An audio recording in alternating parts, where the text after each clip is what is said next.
Good morning students.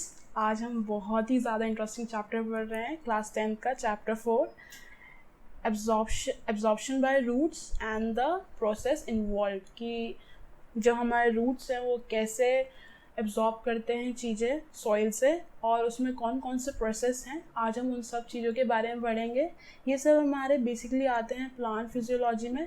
Plant physiology क्या है? जिसमें हम प्लांट्स के लाइफ फंक्शंस के बारे में पढ़ते हैं। उसमें हम इंक्लूड कर सकते हैं हमारे सेल्स हो गए, टिश्यूज़ हो गए, ऑर्गन्स हो गए, ऑर्गन सिस्टम्स हो गए। हम पूरे ऑर्गेनिज्म के बारे में पढ़ते हैं। तो ये सब हमारा किस में आता है? प्लांट फिजियोलॉजी में। अब हम देखते हैं कि अब्जॉर्प्शन बाय रूट्स में हम क्या क्या पढ़ेंगे। इसमें 5 टाइप के फिनोमिनन होते हैं जो हम आगे जाके अब चैप्टर में देखेंगे। पहला है हमारा इम्बाइबेशन, फिर डिफ्यूजन, ऑस्मोसिस, ऑस्मोटिक प्रेशर हो गया हमारा, रूट प्रेशर के बारे में पढ़ेंगे, टर्जिडिटी क्या होती है, फ्लैसिडिटी, प्लाज्मोलाइसिस एंड डीप्लाज्मोलाइसिस के बारे में पढ़ेंगे। The absorption of water and minerals के बारे में पढ़ेंगे कि हमारा जो रूट्स हैं वो कैसे हमारे वाटर एंड मिनरल अब्जॉर्ब करते हैं और किस हिसाब से करते हैं। उसके ट्रांसपोर्ट के बारे में पढ़ेंगे। एक्टिव ट्रांसपोर्ट होता है, पैसिव ट्रांसपोर्ट होता है, और सबसे ज़्यादा इम्पॉर्टेंट जो रूट्स में होती है वो क्या है? उनके रूट हेयर्स। ठीक है, रूट हेयर्स के बारे में पढ़ेंगे। हम वाटर के बारे में पढ़ेंगे कि वाटर हमारा कैसे राइज अप होता है, कैसे हमारा वाटर पूरे स्टेम से लेके हर एक छोटे छोटे से पार्ट में हमारे प्लांट के चला जाता है, उसके बारे में पढ़ेंगे। अब जो वाटर मूव करता है उसके फोर्सेस कौन कौन से होते हैं। सबसे इम्पॉर्टेंट हमारे 3 फोर्सेस के बारे में पढ़ेंगे, cohesive force, adhesive force and transpiration pull के बारे में पढ़ेंगे। और इसमें हम एक्सपेरिमेंट्स भी देखेंगे कि ये सब चीज़ें होती क्या हैं। अब हम यहाँ पे साइड में देख पा रहे हैं, यहाँ पे एक पिक्चर है जिसमें हमारा एक प्लांट है। इसमें प्लांट में हमने दिखा रखा है हमारे बेसिकली रूट्स क्या होते हैं। हम रूट्स के बारे में मैं आपको बताना चाहती हूँ। रूट्स हमारे अंडरग्राउंड पाए जाते हैं और ये हमेशा डाउनवर्ड ग्रो होते हैं। हमारे रूट हमारे बेसिकली बहुत ज़्यादा इंपॉर्टेंट फंक्शंस करते हैं। वो हमारे वाटर एंड मिनरल अब्जॉर्ब करते हैं, वाटर एंड मिनरल अब्जॉर्ब करेंगे, जिसकी वजह से जो हमारा प्लांट है वो ग्रो कर पाता है और आगे इसकी ग्रोथ होती है। तो ये सब चीज़ें किस पे डिपेंड करती है? रूट्स पे डिपेंड करती है। रूट्स का काम ही ये होता है, एक तो हमारे क्या बोलते हैं प्लांट को सपोर्ट करना, दूसरा उसे वाटर एंड मिनरल्स, सॉइल में जो मिनरल्स होते हैं वो प्रोवाइड करना। ये सब हमारे क्या है? रूट्स के इम्पोर्टेंस और फंक्शंस हैं। ठीक है, अब पढ़ेंगे एब्जॉर्प्शन बाय द रूट्स। अब हमारे रूट्स क्या करते हैं? वो हमारे सॉइल से प्लांट्स को जोड़ते हैं।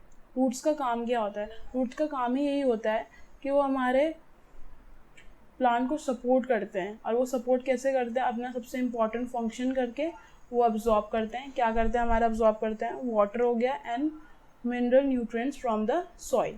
और जब वो वाटर और मिनरल्स अब्जॉर्ब करते हैं तो वो क्या करते हैं? इन सब चीज़ों को क्या करते हैं? सप्लाई करते हैं लीव्स में, फ्लावर्स में, फ्रूट्स में और बर्ड्स में। आप देख सकते हैं लीव्स में करेंगे, हमारे फ्लावर्स में करेंगे, हमारे ये जो छोटे से आपको बर्ड्स दिख रहे हैं इसमें करेंगे।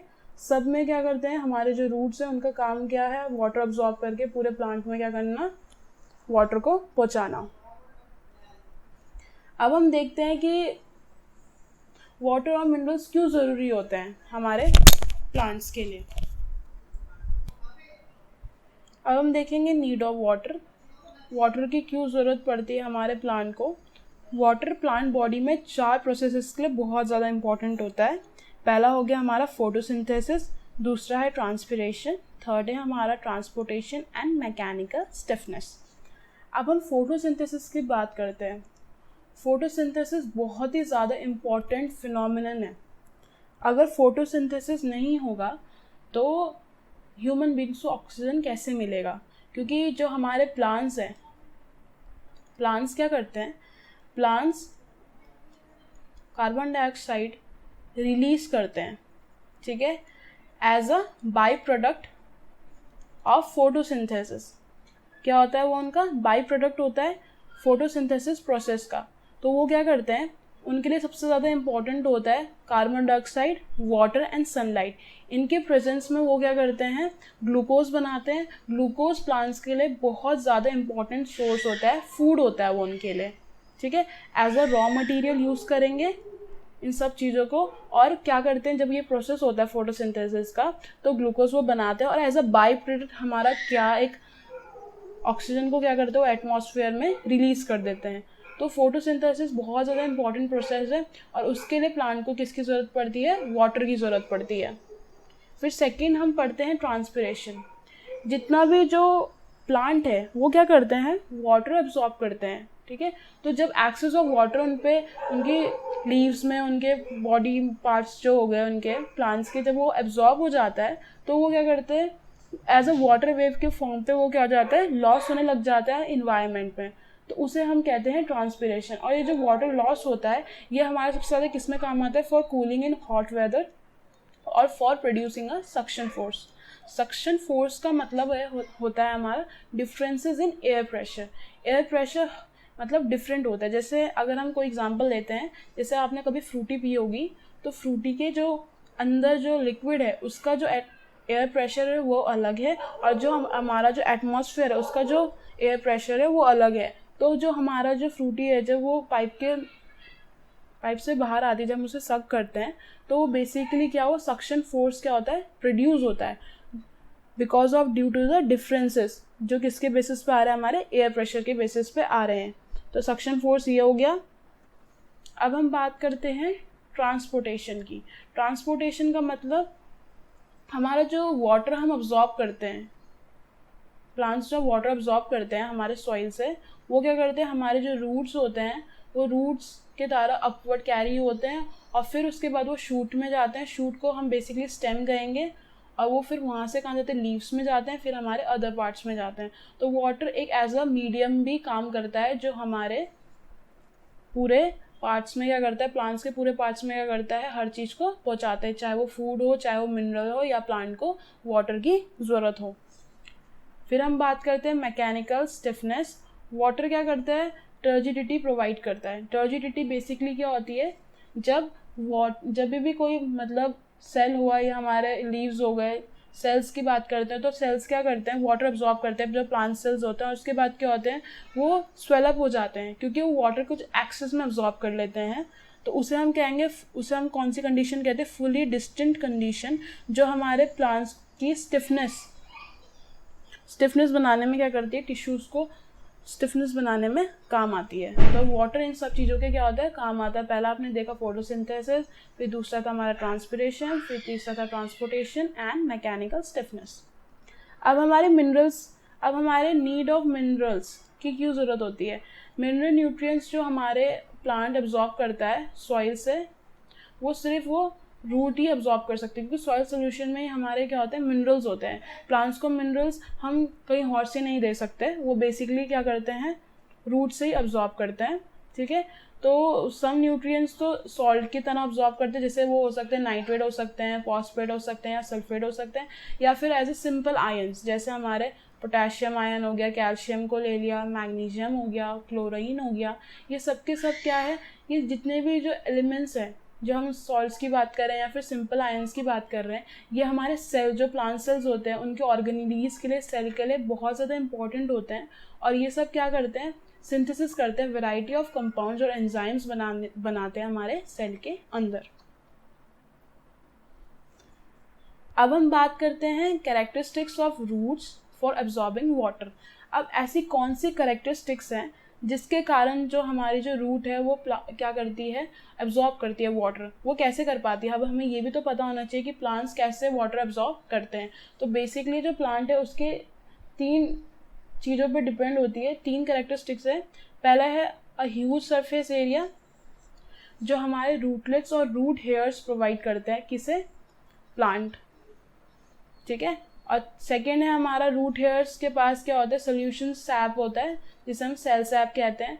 रूट हेयर्स के पास कंसंट्रेशन होता है, सेल सैप का कंसंट्रेशन होता है, और वो सराउंडिंग मीडियम से क्या होता है, ज़्यादा होता है उसका कंसंट्रेशन, और यही कारण है कि हमारे जो रूट हेयर्स है वो वाटर अब्जॉर्ब कर पाते हैं। फिर थर्ड हम बात करते हैं, रूट हेयर्स के पास क्या होती है, थिन वॉल्स होती हैं, ठीक है। अब हम पहले पॉइंट पे आते हैं, सरफेस एरिया जो रूट्स का होता है वो बहुत ज़्यादा होता है। आपने कभी एक्सपीरियंस किया होगा अपने आसपास ही, अगर आप कोई प्लांट देखें और उसे जेंटली अपरूटेड करना, निकालना, जब आप देखेंगे तो उसमें बहुत ज़्यादा रूट्स होती हैं, और अगर रूट्स को भी आप बहुत ध्यान से देखेंगे तो उसमें thousands of root hairs present होते हैं। तो रूट हेयर्स का काम क्या होता है? रूट हेयर्स का ही काम होता है कि वो क्या करते हैं, वाटर एब्जॉर्ब करते हैं। और अगर हम इन रूट हेयर्स को लेंगे और धीरे धीरे करके लाइक एक एंड से दूसरे एंड को जोड़ेंगे तो ये रूट हेयर्स जो हैं वो किलोमीटर्स में भी एरिया डिस्टेंस कवर कर सकती है। अब आप सोच सकते हो वो छोटी छोटी रूट हेयर्स इतने ज़्यादा डिस्टेंस कवर कर सकती है, तो आप अब इमेजिन कीजिए कि वो कितना ज़्यादा मतलब वाटर एब्जॉर्ब करती होगी। प्लांट्स के लिए कितने ज़्यादा इंपॉर्टेंट है ये सब चीज़ें। ठीक है, तो आपने यहाँ तक तो देख लिया। अब ये आप ये खुद एक ये डायग्राम देख रहे होंगे 4.1 में, ये एक सीड है फ्रेशली जर्मिनेटेड। अब आप इसमें सिंगल रूट है, अब आप इसमें इसके आसपास देख सकते हैं, इसके आसपास पूरे उसमें कि कितने ज़्यादा रूट हेयर्स प्रेजेंट है, और ये रूट हेयर्स कितने इंपॉर्टेंट होते हैं प्लांट्स को क्या करने के लिए, वाटर एब्जॉर्ब करने के लिए। एक साइंटिस्ट थे, बॉटनिस्ट थे, एच.टी. डिटिमर। इनने क्या किया था, एक प्लांट को लिया था और जब उनने रूट हेयर्स की लेंथ निकाली तो वो अप्रॉक्सीमेटली 600 किलोमीटर तक थी। अब आप इमेजिन कीजिए कितनी ज़्यादा रूट हेयर्स प्रेजेंट होती है एक प्लांट में, और वो रूट हेयर्स कितनी इंपॉर्टेंट होती है, मतलब वो कैसे एब्जॉर्ब करती है वाटर। अब हम उस चीज़ के बारे में देखेंगे। रूट हेयर्स में क्या होता है, सेल सैप होता है। अब हम सेल सैप की बात करते हैं। जो हमारा सेल है, ठीक है, सेल के अंदर जो सेल के अंदर ये जो वैक्यूल्स होते हैं, ये छोटे छोटे वैक्यूल्स प्रेजेंट हो गए, इन्हें हम वैक्यूल्स कहेंगे, और इनके अंदर होता है हमारे सेल सैप। और सेल सैप का काम क्या होता है, सेल सैप का जो काम होता है ये ना हायर कंसंट्रेशन का होता है, मतलब इसका कंसंट्रेशन हमेशा हाई होता है as compare to the surrounding medium. मतलब जो हमारे रूट हेयर्स हैं उनका कंसंट्रेशन, जो सेल सैप का कंसंट्रेशन होता है वो हायर कंसंट्रेशन का होता है, और जो हमारा जो सॉइल सोल्यूशन होता है वो जो सॉइल सोल्यूशन है वो क्या है, लोअर कंसंट्रेशन का है। किस कंसंट्रेशन का, लोअर का। तो जब वो लोअर कंसंट्रेशन का होता है तो हमारा जो वाटर है, वाटर हमेशा मूव करता है low to high, lower concentration to higher concentration. और यही एक बहुत ज़्यादा इम्पॉर्टेंट है कि हमारे जो रूट्स है वो वाटर किसी लिए एब्जॉर्ब कर पाते हैं, क्योंकि उनमें रूट हेयर्स प्रेजेंट है। क्योंकि रूट हेयर्स क्या कंटेन करते हैं, सेल सैप कंटेन्स करते हैं, और सेल सैप का काम क्या होता है, कंसंट्रेशन बढ़ाना। वो कंसंट्रेशन बढ़ा के रखते हैं जिसके कारण जो हमारा वाटर है वो आसानी से क्या होता है, फ्लो होता है लोअर से हाई के लिए। और यही करेक्टरिस्टिक बहुत ज़्यादा इम्पॉर्टेंट है वाटर को ड्रॉ करने के लिए आउटसाइड से, ठीक है। और इसी को हम कहते हैं ऑस्मोसिस, ठीक है। जो वाटर अब्जॉर्ब होता है प्लांट्स में, इसे कहते हैं ऑस्मोसिस। इस फिनोमिनन के बारे में हम आगे जाके पढ़ेंगे। थर्ड क्या होता है, जो हमारे रूट हेयर्स होते हैं उनकी थिन वॉल्स होती हैं, ठीक है। जैसे जितने भी रूट हेयर्स होते हैं उनकी दो प्रकार की वॉल्स होती हैं। जैसे फर्स्ट की अगर हम बात करें, फर्स्ट को हम कहते हैं सेल वॉल, एंड सेकेंड उसी के नीचे होती है उसे कहते हैं हम सेल मेम्ब्रेन। जो हमारी सेल वॉल होती है, सेल वॉल हमारी क्या होती है, इसमें देख सकते हो थिन होती है, पतली होती है और परमिएबल होती है, और ये मूवमेंट ऑफ वाटर मॉलिक्यूल्स मतलब सबको फ्रीली मूव करने देती है। परमिएबल का मतलब ही यही होता है कि वो किसी सब चीज़ों को क्या कर रही है, सेल के अंदर अलाउ कर रही है, आराम से अलाउ कर रही है।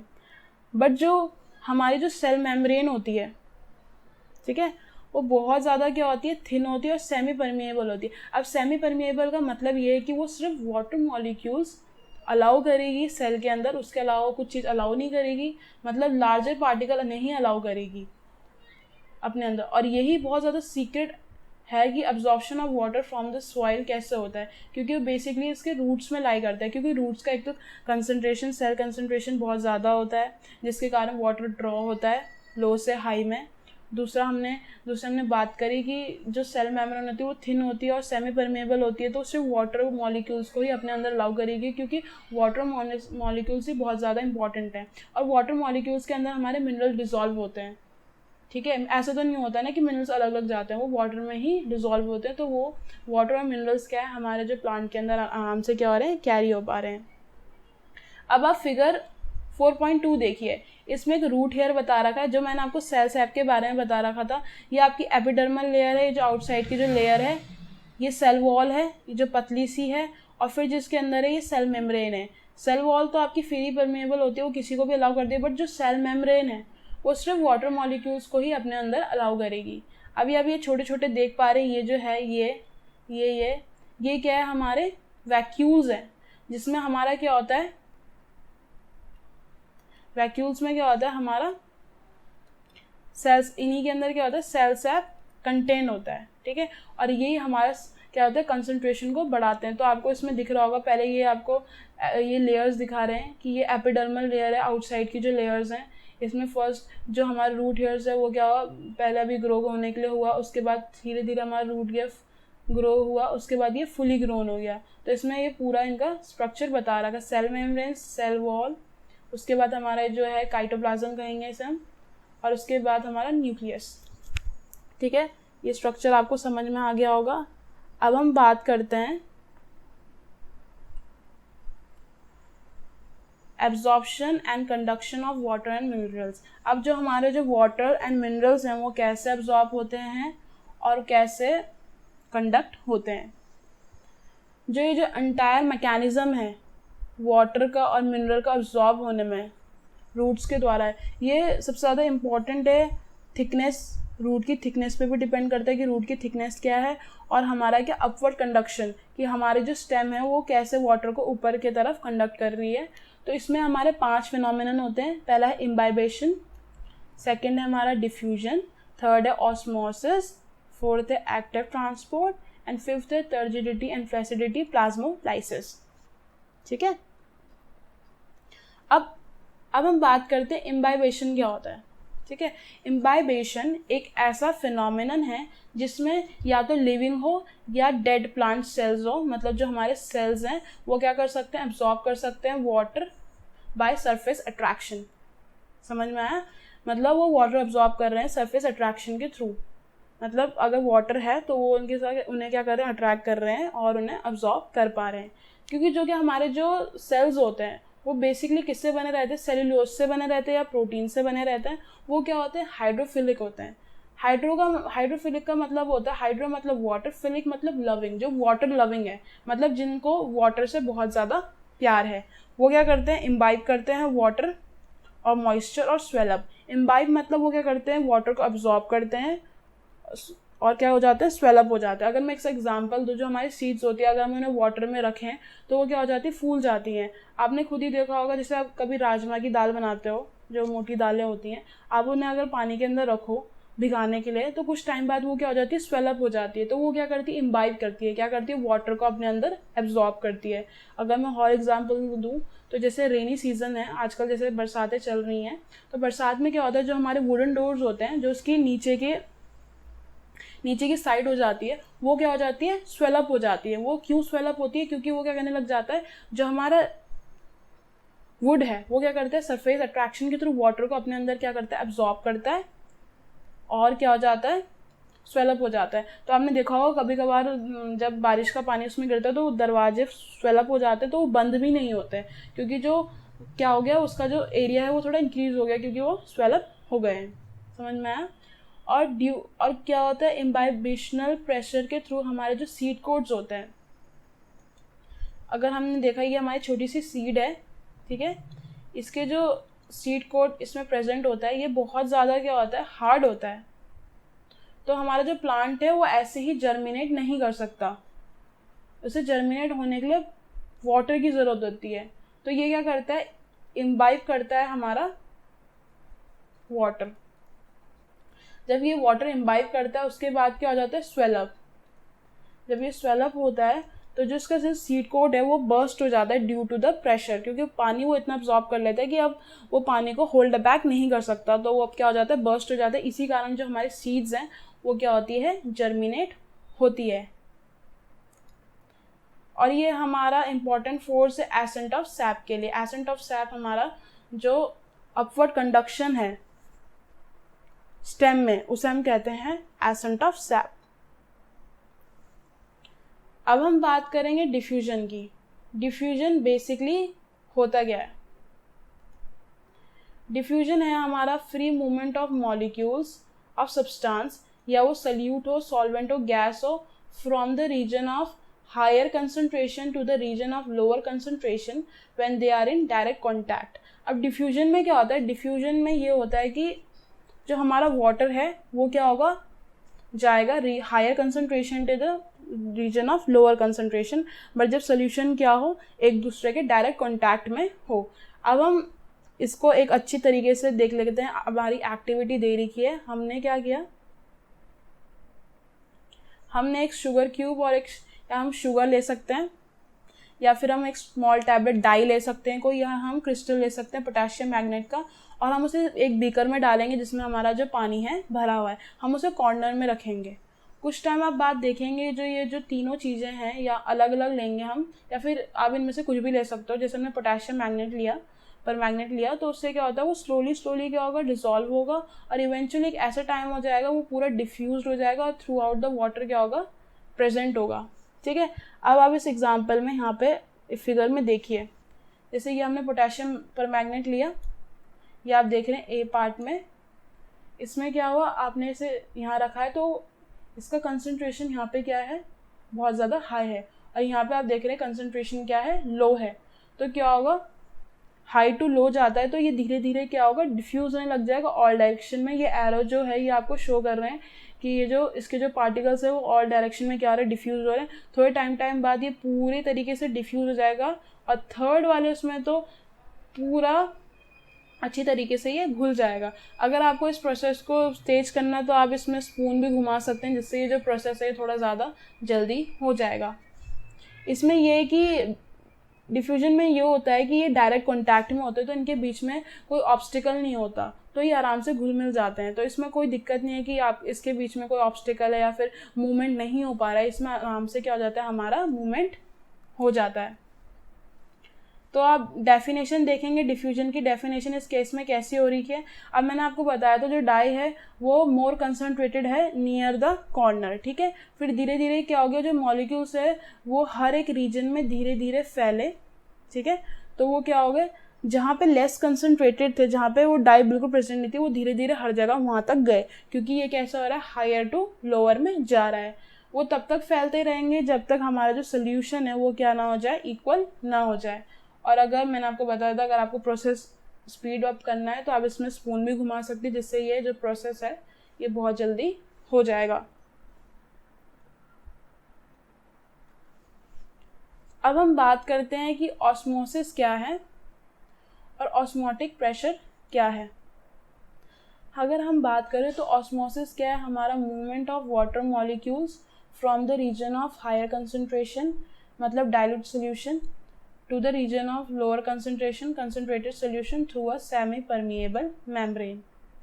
अब क्या होता है, हमारा जो मॉलिक्यूल्स हैं उनका मूवमेंट जैसे डिफ्यूजन में था उसमें डायरेक्ट कांटेक्ट में होता है, बट इसमें क्या है, इसमें हमारी एक और कंडीशन लग गई, इसमें सेमी परमिएबल मेम्ब्रेन है, ठीक है। और इसमें क्या होता है, higher concentration to the lower concentration में जाता है, मतलब डाइल्यूट सोल्यूशन से कंसंट्रेशन सोल्यूशन में जाएगा।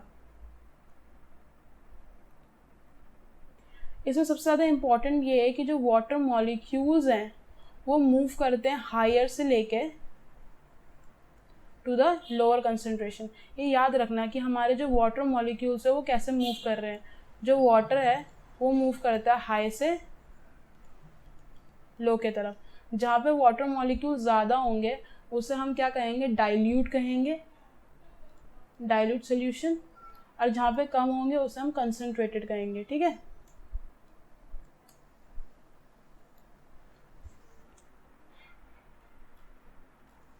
अब हम बात करते हैं कि इनवर्ड एंड आउटवर्ड ऑस्मोसिस क्या होते हैं, ठीक है। मैं बताना चाहूँगी कि ऑस्मोसिस भी डिपेंड करता है कंसंट्रेशन पे, कि हमारा जो कंसंट्रेशन है सराउंडिंग का और सेल के अंदर का जो कंसंट्रेशन है वो किस हिसाब से है, ठीक है। तो हम दो केसेस पढ़ेंगे। पहला है हमारा एंडो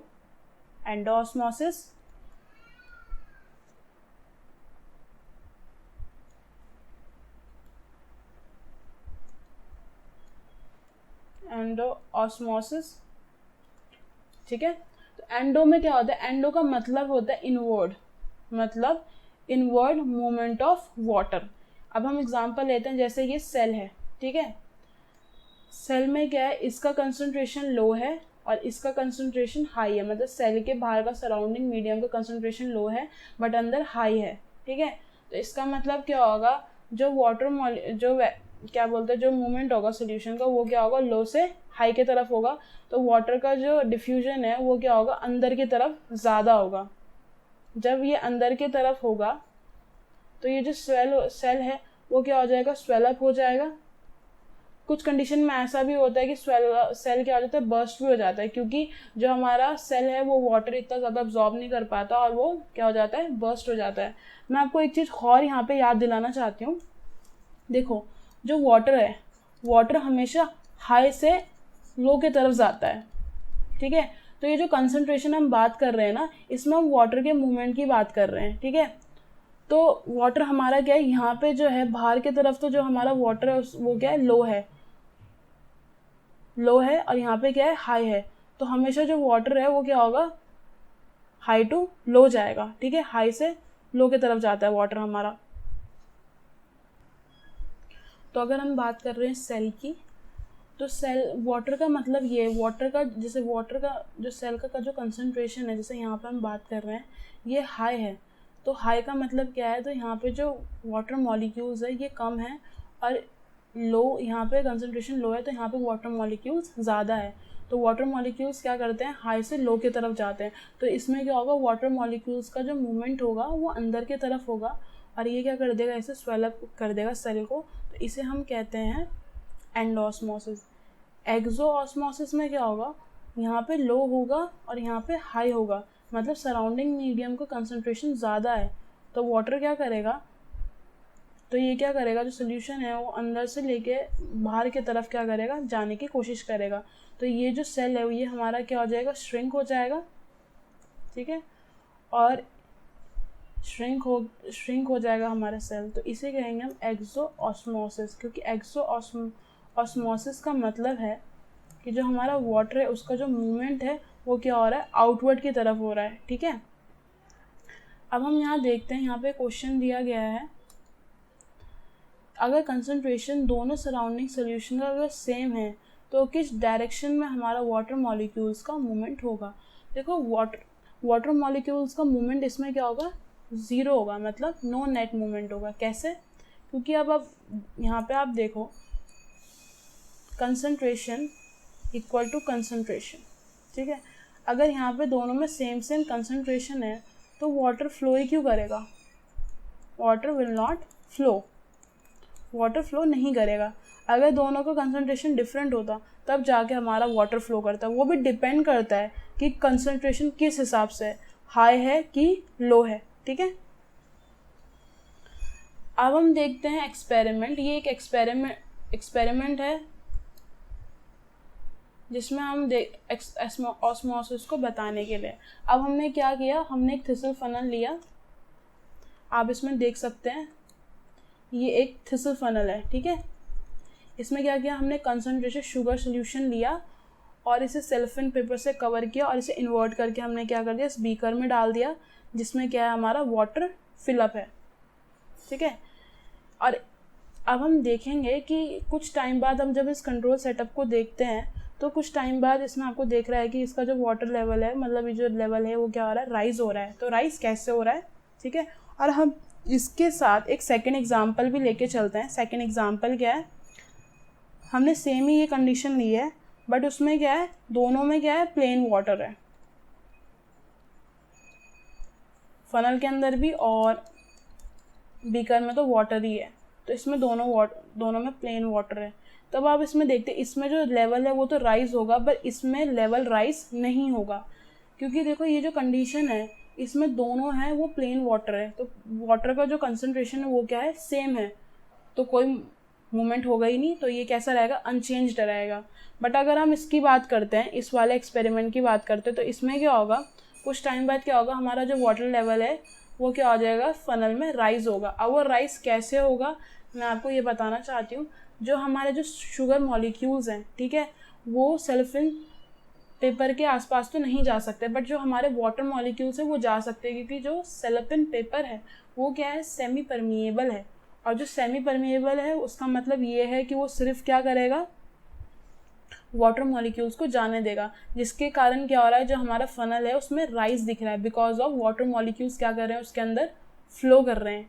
ठीक है, वाटर मॉलिक्यूल्स हमेशा वहाँ फ्लो करते हैं जहाँ पर उन्हें लगता है कि क्या बोलते हैं, हमारा जो कंसनट्रेशन है वो कम है। अब मैं कंसनट्रेशन के हिसाब से अगर मैं बताऊँ, देखो वो बीकर में तो पानी, मतलब यहाँ पे देखो बीकर में तो पानी है, तो यहाँ पे जो वाटर का कंसनट्रेशन बहुत ज़्यादा है। ठीक है, बट अगर हम शुगर सोल्यूशन की बात करते हैं तो शुगर सोल्यूशन में सिर्फ शुगर है, बट इसमें वाटर का जो कंसनट्रेशन है वो बहुत ही ज़्यादा कम होगा।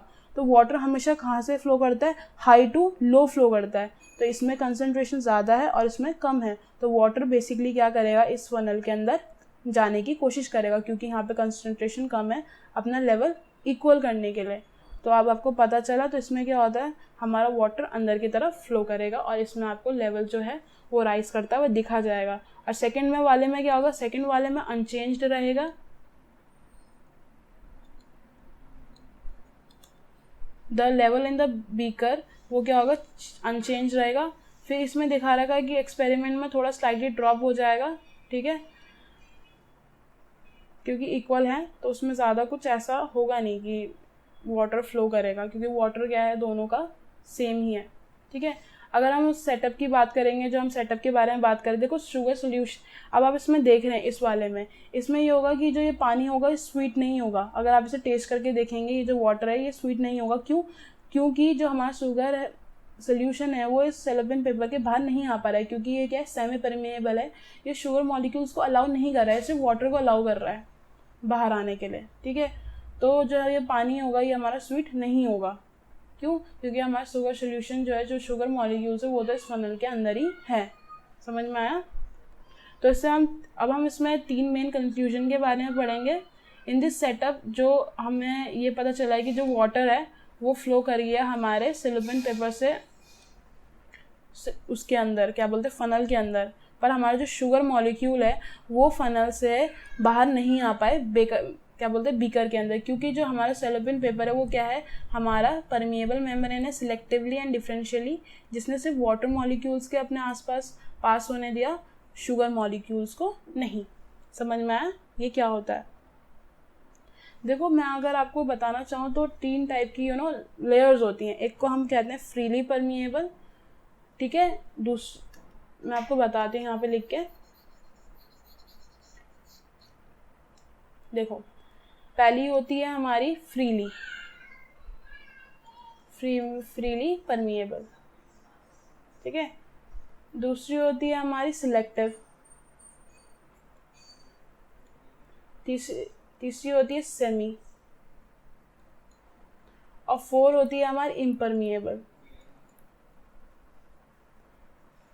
ठीक है, अब यहाँ देखो, जो फ्रीली है वो तो अपने आसपास सब कुछ अलाउ करेगी, सभी चीज़ का मूवमेंट, बट जो सिलेक्टिव है वो कुछ कुछ चीज़ों को ही अलाउ करती है। और जो सेमी है वो भी, मतलब सिलेक्टिव में बहुत कम मॉलिक्यूल्स, सेमी में सिर्फ वाटर मॉलिक्यूल्स फ्लो होंगे, और इम्परमिएबल मतलब जो किसी भी चीज़ को अपने आसपास अलाउ करने नहीं देती है। समझ में आया? ये 4 टाइप की है। अब इसमें एक्सपेरिमेंट को हमने, ये जो एक्सपेरिमेंट दिख रहा है इसे मॉडिफाई किया। अब हमने क्या करा, दोनों में शुगर सोल्यूशन ले लिया, जैसे इस वाले में था, इसके अंदर भी। अब इसमें हमने कंसनट्रेशन शुगर सोल्यूशन ले लिया, और वाटर लेने के बजाय हमने इसमें लेस कंसनट्रेटेड शुगर सोल्यूशन ले लिया, बट इसमें कोई चेंजेस नहीं आएगा, अभी भी सेम एक ही चीज़ होगी। क्या होगा, इसमें जो हमारा जो लेवल है वो क्या होगा, वो हमारा राइज होगा। और वो राइज क्यों होगा? क्योंकि कंसनट्रेशन तो दोनों का डिफरेंट है, बट जो शुगर है, शुगर तो अगर सेलोपेन पेपर है तो शुगर कौन सा यहाँ से फ्लो होकर अंदर चली जाएगी, वो अलाउ करेगी नहीं। तो वो क्या होगा, जो शुगर सोल्यूशन में वाटर मॉलिक्यूल्स हैं वही इसके अंदर फ्लो कर पाएंगे और वही अंदर जाके इसका लेवल बढ़ाएंगे। तो इससे आपको ये पता चलता है कि जो हमारे सेलोपेन पेपर है वो क्या है, सेमी परमिएबल है। वो सिर्फ किसे अलाउ कर रहा है, क्रॉसिंग सिर्फ और सिर्फ वाटर मॉलिक्यूल्स को। अब हम क्या कर रहे हैं, सेलोपेन पेपर ना लेके एज अ बैरियर, अब हम 2 चीज़ और लेंगे, एक होता है रबर शीट और एक होता है मस्लिन क्लॉथ। अब हम 2 चीज़ लेंगे, हमने सेम सेटअप यूज़ किया, यही सेटअप ले रहे हैं हम, बट अब हमने क्या करा, अब हम देखेंगे कि जो लेवल है, जो शुगर सोल्यूशन का लेवल है, ये राइज हो रहा है या नहीं हो रहा है। फर्स्ट केस में हमने क्या लिया, रबर लिया। अब यहाँ पे जो रबर शीट होती है वो इम्परमिएबल होती है, तो जो जो इसका लेवल है ये क्या होगा, अनचेंज रहेगा, इसमें कुछ नहीं होगा, क्योंकि रबर शीट इम्परमिएबल है। इम्परमिएबल का मतलब मैंने आपको बता दिया था, इम्परमिएबल बिल्कुल भी किसी चीज़ को अलाउ नहीं करेगी फ्लो होने पे सेल में। तो इसमें क्या होता है, अदर साइड नहीं जाने देगी, तो वाटर जो है वो सेम ही रहेगा, ठीक है। बट अगर हम सेकंड केस की बात करते हैं, मसलिन क्लॉथ, मसलिन क्लॉथ में क्या होता है, जो पोर्स होते हैं वो बहुत ज़्यादा क्या होते हैं, लार्ज होते हैं। तो इसमें क्या होगा, हमारे जो शुगर मॉलिक्यूल्स है वो भी अंदर चले जाएंगे, और जो हमारे वाटर मॉलिक्यूल है वो भी अंदर चले जाएंगे, ठीक है। तो मसलिन क्लॉथ क्या हो गया, हमारा फ्रीली परमिएबल हो गया, तो इसका लेवल ऑटोमेटिकली क्या हो जाएगा, राइज हो जाएगा, क्योंकि इसमें शुगर और वाटर मॉलिक्यूल्स दोनों आराम से जा रहे हैं। अब हमने क्या किया, सेम एक्सपेरिमेंट किया, बट अब हमने इसमें क्या लिया, एक विस्किंग बैग लिया। विस्किंग बैग क्या है, हमारा सेमी परमिएबल है, ठीक है।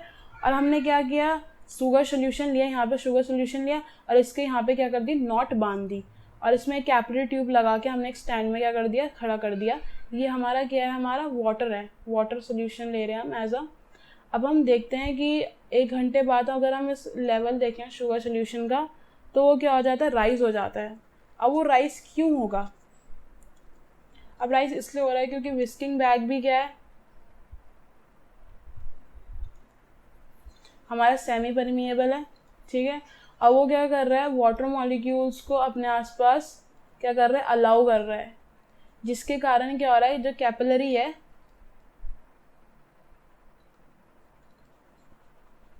उसमें क्या हो रहा है, राइज हो रहा है, वाटर क्या हो रहा है, हमारा राइज हो रहा है। तो ये बेसिकली क्या है, इसमें आपने 3 लेयर्स के बारे में मैंने आपको जो लिखवाया था, सेमी परमिएबल, परमिएबल और सिलेक्टिव परमिएबल, आपको पता चल गया होगा कि इसके बेसिस पे हमारे एक्सपेरिमेंट्स में कितने क्या हो रहे हैं, चेंजेस आ रहे हैं। किसी में वाटर फ्लो कर पा रहा है, किसी में बिल्कुल नहीं कर पा रहा है, किसी में हमारे वाटर और शुगर मॉलिक्यूल्स दोनों क्या कर रहे हैं, फ्लो कर रहे हैं। तो अब हम पढ़ेंगे द 2 की points in the above experiments क्या है। अब क्या है, देयर आर 2 डिफरेंट कंसंट्रेशन, मतलब इसमें 2 लिक्विड्स हैं और दोनों क्या है, जैसे एक वाटर है, इसका कंसंट्रेशन भी अलग है, और जो दूसरा हमारा शुगर है, शुगर सोल्यूशन, इसका कंसंट्रेशन भी क्या है, अलग है। अब मैं आपको बताती हूँ, जहाँ शुगर के मॉलिक्यूल ज़्यादा होंगे तो वहाँ कंसंट्रेशन हाई होगा, जहाँ शुगर के मॉलिक्यूल कम होंगे उसका कंसंट्रेशन क्या होगा, लो होगा। और अगर हम वाटर की बात करें तो वाटर मॉलिक्यूल ज़्यादा होंगे तो उसका कंसंट्रेशन वहाँ हाई है, और जहाँ वाटर मॉलिक्यूल्स कम है वहाँ कंसंट्रेशन उसका लो है। तब अब आप इससे एक चीज़ पता कर सकते हैं। देखो, अगर शुगर सोल्यूशन है, ठीक है, सोल्यूशन, तो उसका क्या है, वाटर जो क्या बोलते हैं, जो कंसंट्रेशन है शुगर का अगर हाई है कि तो वहाँ पे क्या बोलते हैं, शुगर मॉलिक्यूल्स क्या है, मॉलिक्यूल्स मैक्सिमम है, मतलब ज़्यादा है, ठीक है। और लो तब होगा जब शुगर मॉलिक्यूल क्या होंगे, मिनिमम होंगे, ठीक है। तो अब क्या है, इसमें हम बात कर रहे हैं कि दोनों में जो कंसंट्रेशन है वो बहुत ज़्यादा क्या है, डिफरेंट है दोनों में सोल्यूशन में। देखो, अगर हम वाटर की बात करें तो इसमें वाटर का जो कंसंट्रेशन है वो ज़्यादा है, बट शुगर का कम है। बट अगर हम इस बैग में बात करें तो इसमें शुगर का कंसंट्रेशन ज़्यादा है बट वाटर का कम है। तब आपको पता चल रहा होगा कि ये क्या है, 2 रीजन ऑफ डिफरेंट कंसंट्रेशन है, तो इसे हम कहेंगे टोनिसिटी। क्या कहेंगे, टोनिसिटी। अब हम बात करते हैं, जो ये जो 2 लिक्विड्स हैं ये किससे सेपरेटेड है, हमारे सिलिकॉन पेपर से, जो हमारा क्या करते हैं, सेमी परमिएबल मेम्ब्रेन है। और सेमी परमिएबल का मैंने आपको बताया था, जो सिर्फ पास अलाउ करता है मॉलिक्यूल्स को, वो भी ऐसे सिलेक्टिवली, सिर्फ वाटर मॉलिक्यूल्स को पास करने देगा फ्रीली, बाकी वो किसी भी मॉलिक्यूल्स को पास नहीं करने देगा, चाहे वो शुगर हो, चाहे वो सॉल्ट मॉलिक्यूल्स हो सोल्यूशन के अंदर। अब ये डायग्राम दे रखा है, अब इस डायग्राम को अच्छे से समझिए। ये नेचर बद देखो, ये सेमी परमिएबल मेम्ब्रेन है, और ये जो आपको दिख रहा है, इतने छोटे छोटे क्या होते हैं, गैप्स होते हैं, जिससे हमारे सिर्फ और सिर्फ वाटर मॉलिक्यूल्स पास कर सकते हैं। जो आपको येलो में दिख रहे हैं ये हमारे वाटर मॉलिक्यूल्स है, और ये हमारे क्या हैं, शुगर मॉलिक्यूल्स हैं, ठीक है। तो बैग की ये बैग वाला साइड है और ये हमारा बीकर वाला साइड है। तो बैग में तो आप देख रहे हैं तो वो शुगर सोल्यूशन तो बहुत ज़्यादा है, शुगर मॉलिक्यूल्स तो बहुत ज़्यादा है, बट बीकर में क्या, वाटर मॉलिक्यूल्स ज़्यादा है और शुगर वाले कम हैं। तो क्या होगा, मोर डाइल्यूट सोल्यूशन हम उसे कहेंगे जिसमें वाटर मॉलिक्यूल्स क्या होंगे, ज़्यादा होंगे, और लेस डाइल्यूट सोल्यूशन हम उसे कहेंगे जिसमें वाटर मॉलिक्यूल्स क्या होंगे, कम होंगे। ठीक है, तो आप इसमें आराम से देख पा रहे हैं कि इसमें सेमी परमेबल मेम्ब्रेन क्या कर देती है, सिर्फ वाटर को ही पास देने देती है। तो अब इससे आपको पता चल रहा होगा जो हमारा वाटर है वो कैसे फ्लो करता है, high concentration to low concentration. तो आप देख पा रहे होंगे यहाँ पे इसमें इसका कंसंट्रेशन वाटर का बहुत ज़्यादा है और इसमें कम है इसके अंदर, तो ये क्या करेगा, हाई टू किस में जाएगा, लो में जाएगा। अब आपने समझ लिया होगा कि हमारा ऑस्मोसिस कैसा प्रोसेस है। अब हम देखेंगे how long can osmosis continue. अब हमारा जो ऑस्मोसिस है वो कब तक कंटिन्यू हो सकता है। मैंने आपको एक अभी बताया था ऑस्मोसिस तब तक ही कंटिन्यू होगा जब तक दोनों का जो कंसंट्रेशन है वो क्या हो जाएगा, सेम हो जाएगा। अगर जब दोनों का कंसंट्रेशन सेम हो जाएगा तो ऑस्मोसिस क्या होगा, अकर ही नहीं होगा। क्यों, क्योंकि क्या हो गया, कंसंट्रेशन सेम हो गया। तो ऑस्मोसिस तब तक ही अकर होता है जब तक वाटर का जो कंसंट्रेशन है, मतलब वाटर का जो फ्लो है वो इक्वल नहीं हो जाता। जैसे ही वाटर का जो फ्लो है वो अगर इक्वल हो जाता है तो ऑस्मोसिस क्या होता है, ऑस्मोसिस काम करना बंद हो जाता है। ठीक है, तो इसमें आपको यही बता रखा है। अब इसमें हमने फिगर 4.4 ले रहे हैं जिसमें शुगर सोल्यूशन रखा हुआ था। ठीक है, जिसमें हमारा वाटर क्या होता है, इन्फ्लक्स हो रहा था उसके अंदर, बैग के अंदर, और उससे क्या होता है, उसका लेवल राइज हो रहा था। उसका लेवल तब तक ही राइज हो सकता है कि जब तक उन दोनों का कंसंट्रेशन इक्वल नहीं हो जाता। बट अगर हम उसमें एक वेट रख दें उस सोल्यूशन के ऊपर तो क्या होगा, जैसे ही हम उसका वेट बढ़ाते जाएंगे तो जो राइज होगा वो क्या होने लग जाएगा, कम होने लग जाएगा, और हमारा जो ऑस्मोसिस है वो एक ऐसे स्टेज में पहुंच जाएगा कि जब वो ना हो, क्योंकि हमने उसके ऊपर क्या कर दिया, वेट रख दिया। और वेट से क्या हो रहा है, हम उस प्रोसेस को क्या कर रहे हैं, उस पर प्रेशर लगा रहे हैं कि उससे वो जो ऑस्मोसिस है वो ना हो, उससे ज़्यादा प्रेशर लगा रहे हैं। तो ऐसे में क्या होगा, ऑस्मोसिस होना बंद हो जाएगा। ठीक है, ये तो इसमें बता रखा है। और एक ऐसी स्टेट पहुंच जाएगी जिसे हम कहेंगे इक्विलिब्रियम, जिसमें जो वाटर मॉलिक्यूल्स हैं वो फ्लो होना बंद हो जाएंगे, क्योंकि अब क्या होगा, जो कंसंट्रेशन है वो क्या हो गई, सेम हो गई। ठीक है, अब आपने यहाँ तक देख लिया। अब हम बात करते हैं ऑस्मोटिक प्रेशर क्या होता है। अब आपने ऊपर वाले एक्सपेरिमेंट में तो देखा होगा कि मतलब कैसे कैसे बात करते हैं, बट अब हम यहाँ देख रहे हैं।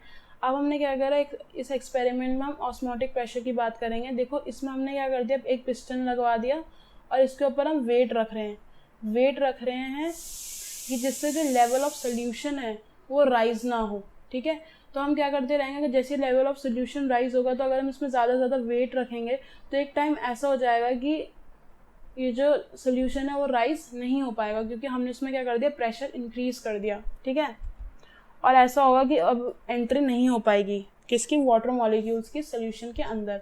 तो अब मैं बताती हूँ ऑस्मोटिक प्रेशर क्या होता है। ऑस्मोटिक प्रेशर का मतलब ये होता है जब मिनिमम प्रेशर जो हम क्या करते हैं, प्रिवेंट करते हैं, मतलब हम मिनिमम प्रेशर लगा रहे हैं कि जो हमारे जो वाटर मॉलिक्यूल्स है, जो सॉल्वेंट के जो मॉलिक्यूल्स हैं वो हमारे सोल्यूशन क्या बोलते हैं, सोल्यूशन में ना जाएं। ठीक है, और जब वो सेपरेटेड होते हैं किससे, सेमी परमेबल मेम्ब्रेन से, तो उसको हम क्या कहते हैं, ऑस्मोटिक प्रेशर कहते हैं, क्योंकि हम प्रेशर लगा रहे हैं कि जो प्रोसेस है, ठीक है, वो क्या हो, चले ना।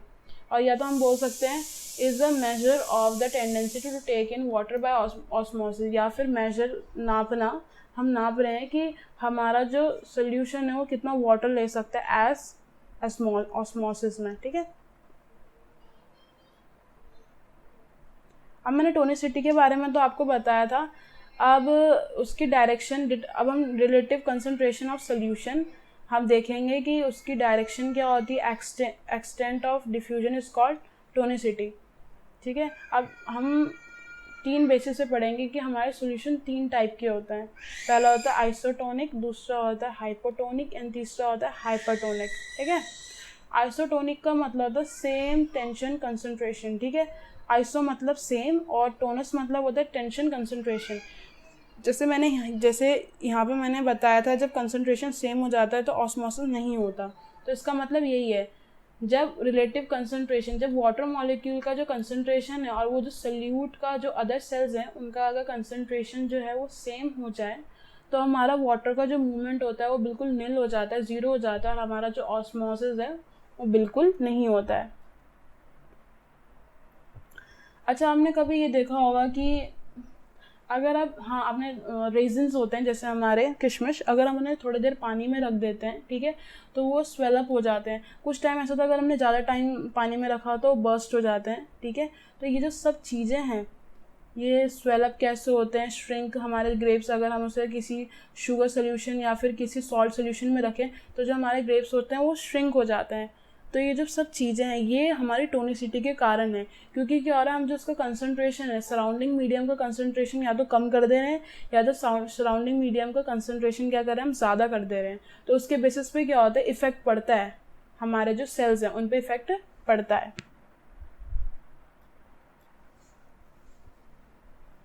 अब हम बात करते हैं, अब हम यहाँ पे देख पा रहे हैं, ये एक 4.8 फिगर देख रहे हैं, ये एनिमल सेल है। आरबीसीज की बात करिए, आरबीसीज है। अब जैसे पहले हम बात करें आइसोटोनिक सोल्यूशन, आइसोटोनिक मतलब सेल के अंदर का भी जो कंसंट्रेशन है और जो उस बीकर के बाहर का जो वाटर का कंसंट्रेशन है वो क्या है, सेम है। मतलब जितना वाटर अंदर जा रहा है उतना ही वाटर बाहर आ रहा है। तो उसमें क्या हो रहा है, लॉस नहीं हो रहा, ना वाटर का लॉस हो रहा है ना तो गेन हो रहा है। तो इसे कहेंगे हम आइसोटोनिक सोल्यूशन। अगर हम इसे हाइपरटोनिक सोल्यूशन में रखते हैं, हाइपर का मतलब होता है हाई। हाई का मतलब ये है कि जो वाटर का जो कंसंट्रेशन है वो सेल के कंसंट्रेशन से क्या है, ज़्यादा है, ठीक है।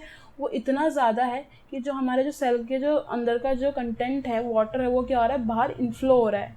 और ऐसे इतना ज़्यादा इनफ्लो हो जाता है कि एक टाइम पे जो हमारा जो सेल है ये क्या हो जाएगा, ये हो जाएगा श्रिंक, ठीक है, ये श्रिंक हो जाएगा अगर हम इसे हाइपरटोनिक सोल्यूशन में रखेंगे, ठीक है। तो हाइपरटोनिक सोल्यूशन में क्या होता है, बाहर का जो कंसंट्रेशन होता है वो क्या होता है, सेल के कंपैरिजन में क्या होता है, ज़्यादा होता है, जिसके कारण क्या होता है, water move outside the cell and the cell will shrink. Sometime it can be burst. ये कंडीशन में अप्लाई करता है कि हमने कितने टाइम तक हमने सेल को उस कंसंट्रेशन वाले सोल्यूशन में रखा है। अब हम बात करते हैं हाइपोटोनिक। हाइपोटोनिक का मतलब होता है लोअर। हम लोअर की बात कर रहे हैं, मतलब जो बाहर का जो वाटर का जो कंसंट्रेशन है वो क्या है, बहुत ज़्यादा लो है एज़ कम्पेयर टू जो सेल के अंदर का कंसंट्रेशन है। तो इसमें क्या होगा, इसमें सेल क्या हो जाएगा, स्वेल हो जाएगा, स्वेलअप हो जाएगा, क्योंकि इसका कंसंट्रेशन ज़्यादा है। तो स्वेल हमें वाटर हमेशा क्या करता है, उसके अंदर ज़्यादा फ्लो होगा, जिसके कारण हमारा जो सेल है वो स्वेलअप हो जाएगा हाइपोटोनिक सोल्यूशन में। तो आपने ये तीनों देख लिया, ठीक है। इसमें अब बता रखा है कि हाइपो मतलब लोअर होता है, और इस कंडीशन में क्या होता है, हमारा जो मॉलिक्यूल है वो क्या हो जाता है, स्वेलअप हो जाता है। तो इसमें कौन सा प्रोसेस होता है, हाइपोटोनिक में होता है एंडोस्मोसिस, मैंने बताया था, जिसमें इनवर्ड मूवमेंट ऑफ वाटर होगा। और हाइपोटोनिक में क्या होगा, इसमें वाटर हमारा क्या होगा, बाहर आएगा, इसे कहते हैं हम एक्सोऑस्मोसिस। अब आपको ये जो तीन जो टर्म्स है इसे हम ऐसे भी लिख सकते हैं, इसे हम आइसोऑस्मोटिक भी बोलते हैं, हाइपोऑस्मोटिक भी बोल सकते हैं, या हाइपर ऑस्मोटिक भी बोल सकते हैं। ये बेस्ड है टोटल मोल्स ऑफ सल्यूट पर किलोग्राम ऑफ वाटर। न्यूमेरिकल के बेसिस पे करेंगे तो हम इसे ऐसे लिखेंगे। अगर हम इस कंडीशन को अगर समझना चाहेंगे तो मैंने आपको इस कंडीशन में रेड ब्लड सेल्स के बारे में मतलब समझा दिया है कि कैसे कैसे हमारे सोल्यूशन में इनके जो कंसंट्रेशन के हिसाब से सब कुछ जो सेल के जो इन्वायरमेंट होता है कैसे चेंज होता है। अब हमने रिजल्ट भी देख लिया। हमने रिजल्ट क्या होता है, पहले वाला का तो मैंने बताया था, सेल जो शेप होती है रिमेन अनचेंज। तो सोल्यूशन क्या हमारा आइसोटोनिक है, सेम स्ट्रेंथ।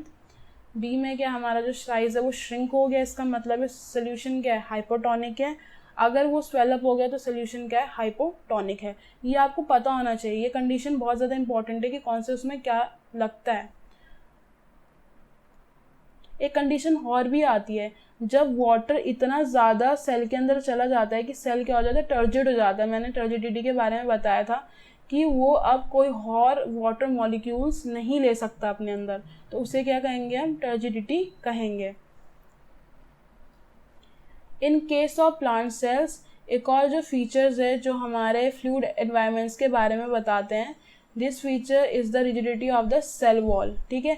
हमारी जो सेल वॉल की जो रिजिडिटी है उस वो क्या करता है, हमारे जो डेलिकेट पार्ट्स होते हैं प्लांट्स के, उन्हें क्या करता है, प्रोटेक्ट करता है। तो इनसे फिनोमिनन है रिजल्टेड इन, ये जो हमारे सेल वॉल की जो कंडीशन है, इससे 3 फिनोमिनन हम पढ़ेंगे। पहला है हमारा टर्जिडिटी, दूसरा है प्लाज्मोलाइसिस एंड थर्ड है हमारा फ्लैसिडिटी। ये अभी हम आगे जाके पढ़ेंगे कि ये तीनों चीज़ें क्या होती हैं। अब आप इस टेबल को देखिए, टेबल 4.1, इसमें हमें डिफरेंसेस के बारे में बता रखा है कि हमारा डिफ्यूजन और ऑस्मोसिस होता क्या है। डिफ्यूजन क्या होता है, liquids and gases can diffuse over considerable distance, मतलब हमारे जो डिफ्यूजन है, मतलब लिक्विड्स और गैसेस काफ़ी अच्छे डिस्टेंस से क्या कर सकते हैं, डिफ्यूज़ कर सकते हैं। पर ऑस्मोसिस में नहीं होता। ऑस्मोसिस में क्या होता है, वाटर सिर्फ छोटे डिस्टेंस तक क्या कर सकता है, जा सकता है। समझ में आया। इसमें क्या होता है, डिफ्यूजन में होता है movement of molecules of solute और सॉल्वेंट। इसमें क्या होता है, मूवमेंट या तो सोल्यूट का भी हो सकता है या तो सॉल्वेंट का भी मूवमेंट हो सकता है। बट ऑस्मोसिस में किसका मूवमेंट होगा, सिर्फ वाटर का। अब वो क्या होता है, हमारा सॉल्वेंट। डिफ्यूजन क्या होता है, गैसेस में बहुत ज़्यादा रैपिड होता है और सोल्यूशन में बहुत स्लो होता है। ऑस्मोसिस तो बहुत ज़्यादा स्लो है। डिफ्यूजन फास्ट इसलिए होता है क्योंकि गैस मॉलिक्यूल्स क्या होता है, बहुत जल्दी रैंडमली मूव करते हैं, ठीक है। तो डिफ्यूजन फास्ट होगा। और ऑस्मोसिस मतलब एक वाटर को लेके चल रहे हैं, तो वो क्या है, एक स्लो प्रोसेस है, ठीक है। अब क्या होगा, इसमें क्या होता है, डिफ्यूजन में क्या होता है, transport of high concentration to low concentration along a gradient. इसमें ग्रेडियंट होता है। और इसमें क्या होता है, हम इसमें हम वाटर का ट्रांसपोर्ट की बात कर रहे हैं। जो सोल्यूशन के लोअर कंसनट्रेशन अगर मॉलिक्यूल्स अगर जहाँ पे ज़्यादा है, वो किस पे जाएंगे, हाई कंसनट्रेशन मॉलिक्यूल्स में, जहाँ पे वाटर मॉलिक्यूल्स क्या हैं, बहुत ज़्यादा कम है। ये आपको याद रखना है।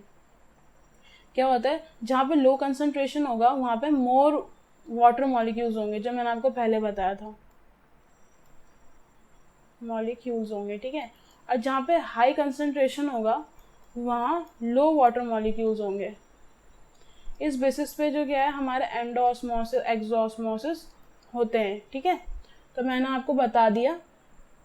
और 5th पॉइंट क्या, अकर्स विद और विदाउट। इसमें क्या होता है, नॉन लिविंग परमेबल मेम्ब्रेन, इसमें कोई मेम्ब्रेन नहीं होती, नो ऑब्स्टिकल्स होता है। बट ऑस्मोसिस में क्या होता है, या तो लिविंग या नॉन लिविंग क्या होती है, सेमी परमेबल मेम्ब्रेन हमेशा प्रेजेंट होती है। अगर हम डेफिनेशन की बात करेंगे, diffusion is the transport of gas और dissolve substance in a solution from a region of higher concentration to the region of lower concentration, जब वो दोनों के दोनों डायरेक्ट कॉन्टैक्ट में है। और ऑस्मोसिस में क्या होता है, वाटर का ट्रांसपोर्ट होता है सेमी परमेबल मेम्ब्रेन से low concentration to the solution of high concentration. अब ये याद रखना, अगर लो कंसनट्रेशन मतलब जहाँ पे वाटर मॉलिक्यूल ज़्यादा है, और हाई मतलब जहाँ पे वाटर मॉलिक्यूल्स क्या हैं, बहुत ज़्यादा कम हैं। अब हम बात करते हैं हमारे नेक्स्ट टॉपिक की, एक्टिव ट्रांसपोर्ट। एक्टिव ट्रांसपोर्ट होता क्या है, बेसिकली एक्टिव ट्रांसपोर्ट है हमारे पैसेज ऑफ सब्सटेंस। अब सब्सटेंस हमारा सॉल्ट भी हो सकता है, हमारा आयन भी हो सकता है, from its lower concentration to the higher concentration. और ये किसके अपोजिट होता है, डिफ्यूजन में, क्योंकि हमने डिफ्यूजन में पढ़ा था, डिफ्यूजन में हमेशा सब्सटेंस कैसे डिफ्यूज होते हैं, higher to lower. But active में हम क्या पढ़ रहे हैं, lower to higher, using energy from the cell through a living cell membrane. Basically ये होता है, एक्टिव ट्रांसपोर्ट के लिए हमें एनर्जी की ज़रूरत पड़ती है, क्योंकि बिना एनर्जी के ये काम नहीं कर सकते, ठीक है। जैसा होता है कुछ न्यूट्रिएंट्स, जैसे हम देखते हैं हमारे आयंस हो गए, नाइट्रेट्स हो गए, सल्फेट्स हो गए, phosphate, potassium, zinc and manganese, ये हमारे सेल मेम्ब्रेन के आसपास एकदम से नहीं जा सकते हैं, ठीक है, क्योंकि इनका जो कंसनट्रेशन होता है रूट सेल्स के अंदर वो बहुत ज़्यादा हाई होता है। और इसी की वजह से क्या होता है, हमारा जो वाटर होता है, ऑस्मोटिक प्रेशर डेवलप होता है और हम वाटर को आसानी से अब्जॉर्ब कर पाते हैं। बट जो हमारा कंसनट्रेशन ग्रेडियंट है इन आयंस का, वो हमेशा क्या होता है, अपोजिट होता है डिफ्यूजन के। अब मैंने आपको बताया था डिफ्यूजन के अपोजिट इसलिए हो रहा है क्योंकि एक्टिव में हम लोअर टू हायर कंसनट्रेशन में जाते हैं और डिफ्यूजन में हायर टू लोअर कंसनट्रेशन में जाते हैं। तो हमें क्या करना पड़ता है, अगर हम दूसरे शब्दों में कहें तो हमें इन आयंस को अगर कैरी करना है अपने रूट सेल्स के अंदर, तो हमें क्या करना पड़ता है, हमें एनर्जी चाहिए होती है सेल से। जब हमारी एनर्जी हमें सेल से मिलेगी तभी हम इन आयंस को अपने अंदर सेल्स के अंदर कैरी कर सकते हैं। और हमें सेल किस फॉर्म में एनर्जी प्रोवाइड करता है, वो होता है हमारा एटीपी। एटीपी मैंने यहाँ लिखा है, ये बेसिक यूनिट ऑफ एनर्जी है जो हमें चाहिए होती है इन आयंस को अंदर कैरी करने के लिए। अब यहाँ पे लिखा हुआ है passive transport. Passive transport is nothing different from diffusion but it's meaning. Passive का मतलब क्या होता है, नो इनपुट ऑफ एनर्जी। हमें क्या है, हमें एनर्जी की ज़रूरत नहीं है अगर हम पैसिव ट्रांसपोर्ट करवा रहे हैं। There is free movement. इसमें क्या हो रहा है, जो हमारे मॉलिक्यूल्स हैं वो क्या कर रहे हैं, फ्री मूवमेंट कर रहे हैं from their higher concentration to the lower concentration. अब आपको समझ में आया एक्टिव ट्रांसपोर्ट क्या होता है, पैसिव ट्रांसपोर्ट क्या होता है। अब हम आगे बढ़ते हैं, अब हम पढ़ेंगे turgidity and flaccidity and plasmolysis. Basically ये सब चीज़ें क्या होती हैं, जो हमारे लिविंग सेल्स होते हैं वो इनडायरेक्टली और डायरेक्टली हमारे जो फ्लूइड्स हैं उनसे क्या होते हैं, कनेक्टेड होते हैं। और जो हमारे रूट हेयर्स होते हैं वो हमारे सॉइल वाटर के साथ क्या होता है, सराउंडेड होते हैं। ठीक है, तो जो हमारे जो सेल्स हैं उसमें क्या हो रहा है, ऑस्मोसिस होता है। वाटर तब तक कंटिन्यू करता है हमारे रूट हेयर्स के अंदर ट्रांसपोर्ट होना जब तक हमारा जो सेल सैप है वो हमारे सराउंडिंग मीडियम से क्या है, कंसनट्रेटेड है बहुत ज़्यादा।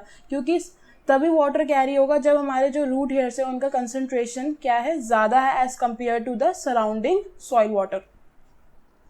एक स्टेज ऐसी रीच हो जाती है जब हमारा जो सेल है वो वाटर क्या होता है, एकोमोडेट नहीं कर पाता, मतलब वो फुली डिस्टेंट हो जाता है, फुली फुल हो जाता है, उसे हम कहेंगे टर्जिड। ठीक है, टर्जिड होता है और उस कंडीशन को हम कहेंगे टर्जिडिटी। जब हमारा सेल वाटर ज़्यादा एक्यूमुलेट नहीं कर सकता, वो उस प्रेशर पे पहुंच चुका है कि जब वो अब वो चीज़ ज़्यादा नहीं ले सकता। समझ में आया टर्जिडिटी क्या होती है।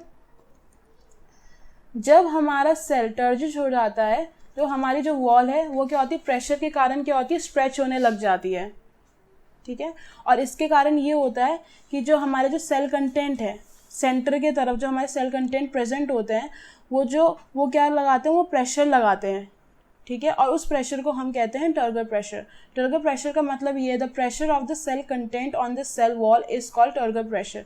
जो हमारे जो सेल कंटेंट है सेल के अंदर वो क्या कर रहे हैं, सेल वॉल पे क्या लगा रहे हैं, प्रेशर लगा रहे हैं कि वो बर्स्ट ना हो। और सेम ऐसा होता है जो हमारा जो प्रेशर जो अब जैसे ही हमारे जो सेल कंटेंट है वो सेल वॉल पे प्रेशर लगा रही है, वैसे ही हमारी जो सेल वॉल है वो सेल कंटेंट में प्रेशर लगाती है। और वो प्रेशर क्या होते हैं, एक दूसरे के क्या होते हैं, इक्वल होते हैं। और उस प्रेशर को हम कहते हैं वॉल प्रेशर। समझ में आया। अगर हमारा जो सेल वॉल है वो टर्गर प्रेशर को बेयर नहीं कर पा रहा है, मतलब हमारा जो सेल कंटेंट का प्रेशर है, टर्गर प्रेशर अगर ज़्यादा हो गया हमारे सेल वॉल के प्रेशर से, तो क्या होता है, हमारा जो सेल होता है वो क्या हो जाता है, बर्स्ट आउट हो जाता है। और कभी कभार ऐसा आपने देखा होगा हमारे साथ बहुत ज़्यादा होता है कि जो हमारे फ्रूट्स होते हैं, वेजिटेबल्स होते हैं, वो क्या कर जाते हैं, समटाइम बर्स्ट कर जाते हैं, क्योंकि जो उनका सेल कंटेंट है उसका प्रेशर क्या हो गया, टर्गर प्रेशर बहुत ज़्यादा मैक्सिमम हो गया एज़ कम्पेयर टू हमारे वॉल प्रेशर से। When turgid, the cell in somewhat balanced state. हमारा जो सेल है वो बैलेंस स्टेट में हो जाता है, क्योंकि अब हम क्या बोलते हैं, नो मोर ऑफ वाटर क्या कर सकते हैं ना, नो मोर ऑफ वाटर हमारे सेल के अंदर जा रहा है ना वापस आ रहा है। मतलब अब जो जितना वाटर जा रहा है, जितना वाटर आ रहा है, वो सब क्या होगा, एक तरफ से नहीं हो पा रहा है हमारे सेल में। It's turgor pressure counter balance the wall pressure. अब मैंने बताया था जो टर्गर प्रेशर है वो क्या करता है, काउंटर बैलेंस करता है हमारे वॉल प्रेशर को। And there is no further absorption of water. अब हमारा क्या होगा, अब हमारा अब्जॉर्प्शन ऑफ वाटर नहीं होगा, क्योंकि अब जो प्रेशर है वो एक दूसरे को क्या कर रहे हैं, काउंटर बैलेंस कर रहे हैं। Even though the concentration of the solute inside the cell may be greater than outside the cell. मे भी ऐसा हो सकता है जो कंसनट्रेशन है सोल्यूट्स का इनसाइड द सेल वो क्या हो, ज़्यादा as compare to outside the cell।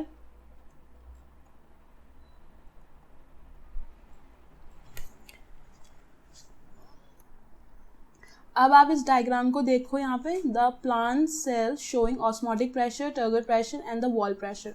अब हम इसमें तीनों प्रेशर की बात कर रहे हैं, ऑस्मोटिक की भी बात कर रहे हैं, टर्गर की भी बात कर रहे हैं, वॉल प्रेशर की भी बात कर रहे हैं। देखो ऑस्मोटिक प्रेशर तो तब डेवलप होता है जब हमारा जो वाटर है वो हमारे सेल के अंदर एंटर लेता है due to the osmotic concentration of cell contents. ये तब पैदा होता है जब हमारे सेल कंटेंट्स का जो ऑस्मोटिक प्रेशर है वो हाई है या फिर लो है। ठीक है, ये आपने बात, हमने तीनों इसके केसेस भी पढ़े थे कैसे कैसे करके होता है, ये मैंने आपको बता दिया। जो हमारा टर्गर प्रेशर होता है, जितना आपको यहाँ पे दिख रहा है, ये जो सेल कंटेंट्स हैं जितने भी हैं, ये क्या करते हैं, ये प्रेशर लगाते हैं बाहर की तरफ। ये जो आपको एरो डाउनवर्ड में दिख रहे हैं, ये क्या कर रहे हैं, प्रेशर लगा रहे हैं अपने सेल वॉल पे, तो इसे क्या कहते हैं हम, टर्गर प्रेशर कहते हैं। और जब सेल वॉल जो हमारी है वो जब प्रेशर लगाती है इसे काउंटर बैलेंस करने के लिए, तो इसे हम कहते हैं wall pressure. Cell wall restrain expansion of cell with wall pressure. अब आप इसको समझ में आए, ये तीनों प्रेशर अलग अलग हैं। टर्गर प्रेशर सेल कंटेंट्स के द्वारा पैदा होता है और ये क्या करता है, वॉल प्रेशर को क्या करता है, काउंटर बैलेंस करता है। ऑस्मोटिक प्रेशर हमारा जब वाटर मूव होता है हमारे सेल के अंदर कंसंट्रेशन के हिसाब से, जो हमारा सेल कंटेंट है उसके हिसाब से ये प्रेशर हमारा डेवलप होता है। तब आपको तीनों प्रेशर समझ में आ गए होंगे। अब हम देखते हैं कि प्लाज्मोलाइसिस एंड फ्लैसिडिटी क्या होता है। जब हमारा लिविंग सेल, या हम देख सकते हैं सेल ऑफ अ लीफ और एक्वेटिक प्लांट, अगर हम उसे फ्रेश वाटर में रखते हैं तो वो फुली डिस्टेंस कंडीशन में आ जाते हैं। ठीक है, फुली डिस्टेंस कंडीशन की बात मैं अगर बोलूँ तो जो हमने बात करी थी, टर्जिड हो जाते हैं वो। इस प्लाज्मा मेम्ब्रेन, अब मैं बताती हूँ प्लाज्मा मेम्ब्रेन क्या होता है। प्लाज्मा मेम्ब्रेन और सेल मेम्ब्रेन एक ही होता है, ठीक है, वो दोनों एक ही चीज़ें हैं। तो हम इसे कंफ्यूज ना करने के लिए मैंने यहाँ पे साइड में लिखा है कि plasma membrane equal to the cell membrane. समझ में आया?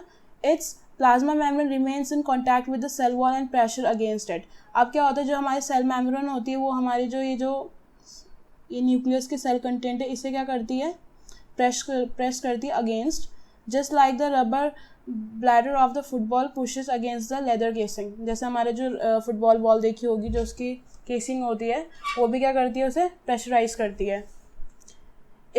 अगर हम इस प्लांट सेल को अब सॉल्ट में रखें, 5% सॉल्ट सोल्यूशन में रखें, वो भी फ्यू मिनट्स के लिए, आप देखेंगे जो इसकी टर्जिट वाली कंडीशन है वो क्या होने लग जाएगी, लूज होने लग जाएगी, और जो हमारा जो साइटोप्लाज्म है वो श्रिंक हो जाएगा, और जो प्लाज्मा मेम्ब्रेन है, जो हमारा सेल मेम्ब्रेन है, वो क्या हो जाएगा, सेल वॉल से अलग होना स्टार्ट हो जाएगा, विड्रॉ होना लग जाएगा।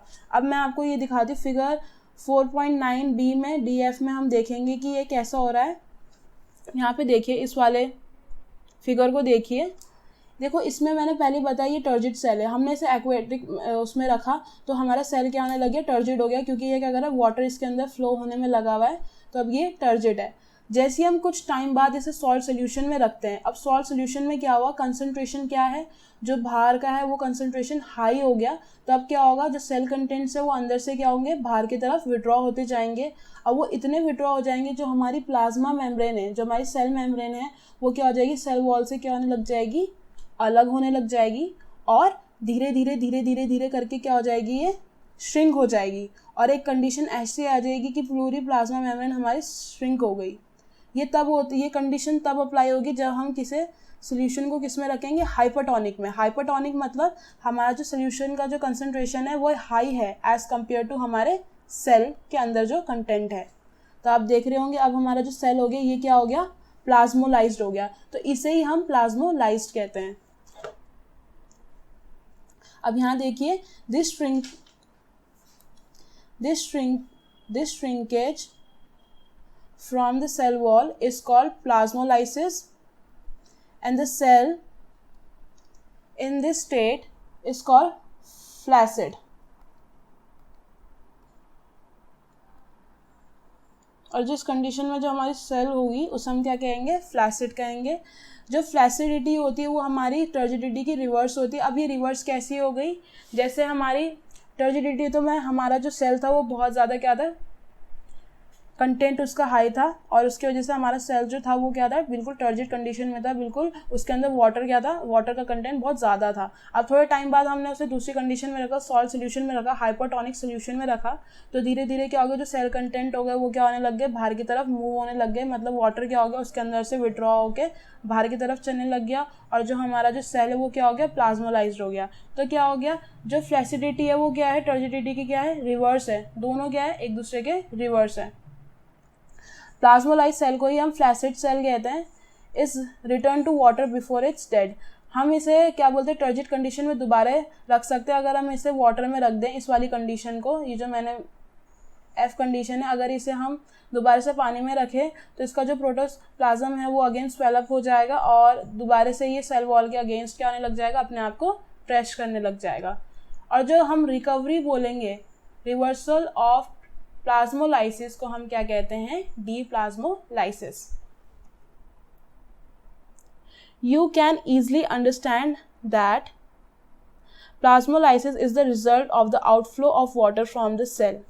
जो प्लाज्मोलाइसिस है वो किसका रिजल्ट है, क्योंकि हमारा जो वाटर है वो क्या हो रहा है, आउटसाइड की तरफ फ्लो हो रहा है, और डीप्लाज्मोलाइसिस किसका रिजल्ट है, हमारा जो वाटर है अब दोबारा से क्या हो रही है, उसकी एंट्री हो रही है हमारे सेल के अंदर। अब यहाँ पे दो डायग्राम दे रखे हैं 4.9, cell in water in a normal turgid condition. इसमें क्या है, जो सेल है हमारा नॉर्मल टर्जिड कंडीशन में, हमने इसमें देख रहे होंगे आप। और फिर दूसरी बात, बी पार्ट में आप देख रहे होंगे हमने क्या किया, सेल को अब हमने सॉल्ट सोल्यूशन में रख दिया। कुछ टाइम बाद जो इसका जो प्रोटोप्लाज्म आपको एक कंडीशन में दिख रहा था, बिल्कुल इंटैक्ट था, वो क्या हो गया, अब हमारा श्रिंक हो गया, और अब वो क्या हो गया, हमारा फ्लैसिड हो गया। अगर हम इस बी कंडीशन को दोबारा से वाटर में रखेंगे तो ये फिर से दोबारा से ए कंडीशन में हमारा चले जाएगा, फिर से ये पूरा टर्जिड हो जाएगा, तो उस कंडीशन हम को क्या कहेंगे, डीप्लाज्मोलाइज्ड। अब यहाँ पे हमने टर्म्स को डिफाइन कर रखा है। Turgidity is the state of a cell in which the cell wall is rigid and stretched by an increase in the volume of vacuole due to the absorption of water. इसका मतलब ये, हमारी जो cell wall है वो बिल्कुल rigid and stretched इसलिए होती है जब हमारा जो वैक्यूल्स है, वैक्यूल्स का जो वॉल्यूम है वो कैसे इंक्रीज हो रहा है, हमारे अब्जॉर्प्शन ऑफ वाटर का। तो हम इस कंडीशन को क्या कहेंगे, टर्जिडिटी कहेंगे। प्लाज्मोलाइसिस ये है कि हमारा जो साइटोप्लाज्म है जो सेल का, वो कॉन्ट्रैक्शन हुआ उसका, और हमारा जो वाटर है उससे क्या हो गया, विड्रॉल हो गया, जब हमने उसे किस में रखा, हाइपरटोनिक सोल्यूशन में। फ्लैसिडिटी क्या होती है, इज द कंडीशन जिसमें हमारा जो सेल कंटेंट है वो बिल्कुल श्रंकन हो गया, बिल्कुल श्रिंक हो गया है, और अब जो सेल है हमारा टाइट नहीं है, नो मोर टाइट, और सेल को अब हम क्या कह सकते हैं, फ्लैसिड कह सकते हैं। तो ये हमने टर्म्स डिफाइन कर रखी है। अब हम देखेंगे uses of turgidity to plants. जो टर्जिडिटी है वो रिजिडिटी प्रोवाइड्स करती है हमारे सॉफ्ट टिश्यूज़ को, सच एज लीव्स। अगर हमारे लीव्स में इनफ वाटर नहीं होता है, अगर हमारे लीव्स में वाटर नहीं होता तो हमारे लीव्स क्या लग जाते हैं, विल्ट होने लग जाते हैं, मतलब सूखने लग जाते हैं। उसका जो पिटियोल होता है, उसका जो लेमिना होता है वो क्या हो जाता है, लूज होने लग जाता है, और जो लीफ होता है वो क्या होने लग जाता है, हमारा ड्रॉप डाउन हो जाता है। आपने देखा होगा कि जो पेड़ होता है वो सूखने लग जाता है अगर उसमें पानी की जो कंडीशन है वो अप्लाई ना हो। आपने पेड़ों का झड़ना मैक्सिमम तब नोटिस किया होगा जब हॉट आफ्टरनून में, जब क्या होता है, जितना भी हमारा जो अमाउंट ऑफ वाटर हमारा जो प्लांट जो है अब्जॉर्ब करता है वो ट्रांसपिरेशन के द्वारा क्या हो जाता है, लॉस हो जाता है। तो उसकी वजह से क्या होता है, जो हमारी जो लीव्स है वो विल्ट हो जाती है, सूख जाती हैं, ठीक है। और इवनिंग में ये कंडीशन जो होती है रिस्टोर्ड हो जाती है, क्योंकि अब जो हमारा जो ट्रांसपिरेशन है वो क्या हो गया, रिड्यूस्ड हो गया, और जो क्वांटिटी ऑफ वाटर है वो एब्जॉर्ब हो गया, एक्सीड कर देता है हमारे loss of water during transpiration. That जो अब क्या होता है, जैसे ट्रांसपिरेशन में अब तो ट्रांसपिरेशन रिड्यूस हो गया, तब क्या हो गया, जो क्वांटिटी ऑफ वाटर उसने अब्जॉर्ब किया वो कंडीशन वैसे ही क्या कर देता है, जो सेल की कंडीशन क्या हो जाती है, टर्जिड हो जाती है, और लीव्स हमारे पहले जैसे हो जाते हैं, और लीव्स अगेन स्टैंड आउट।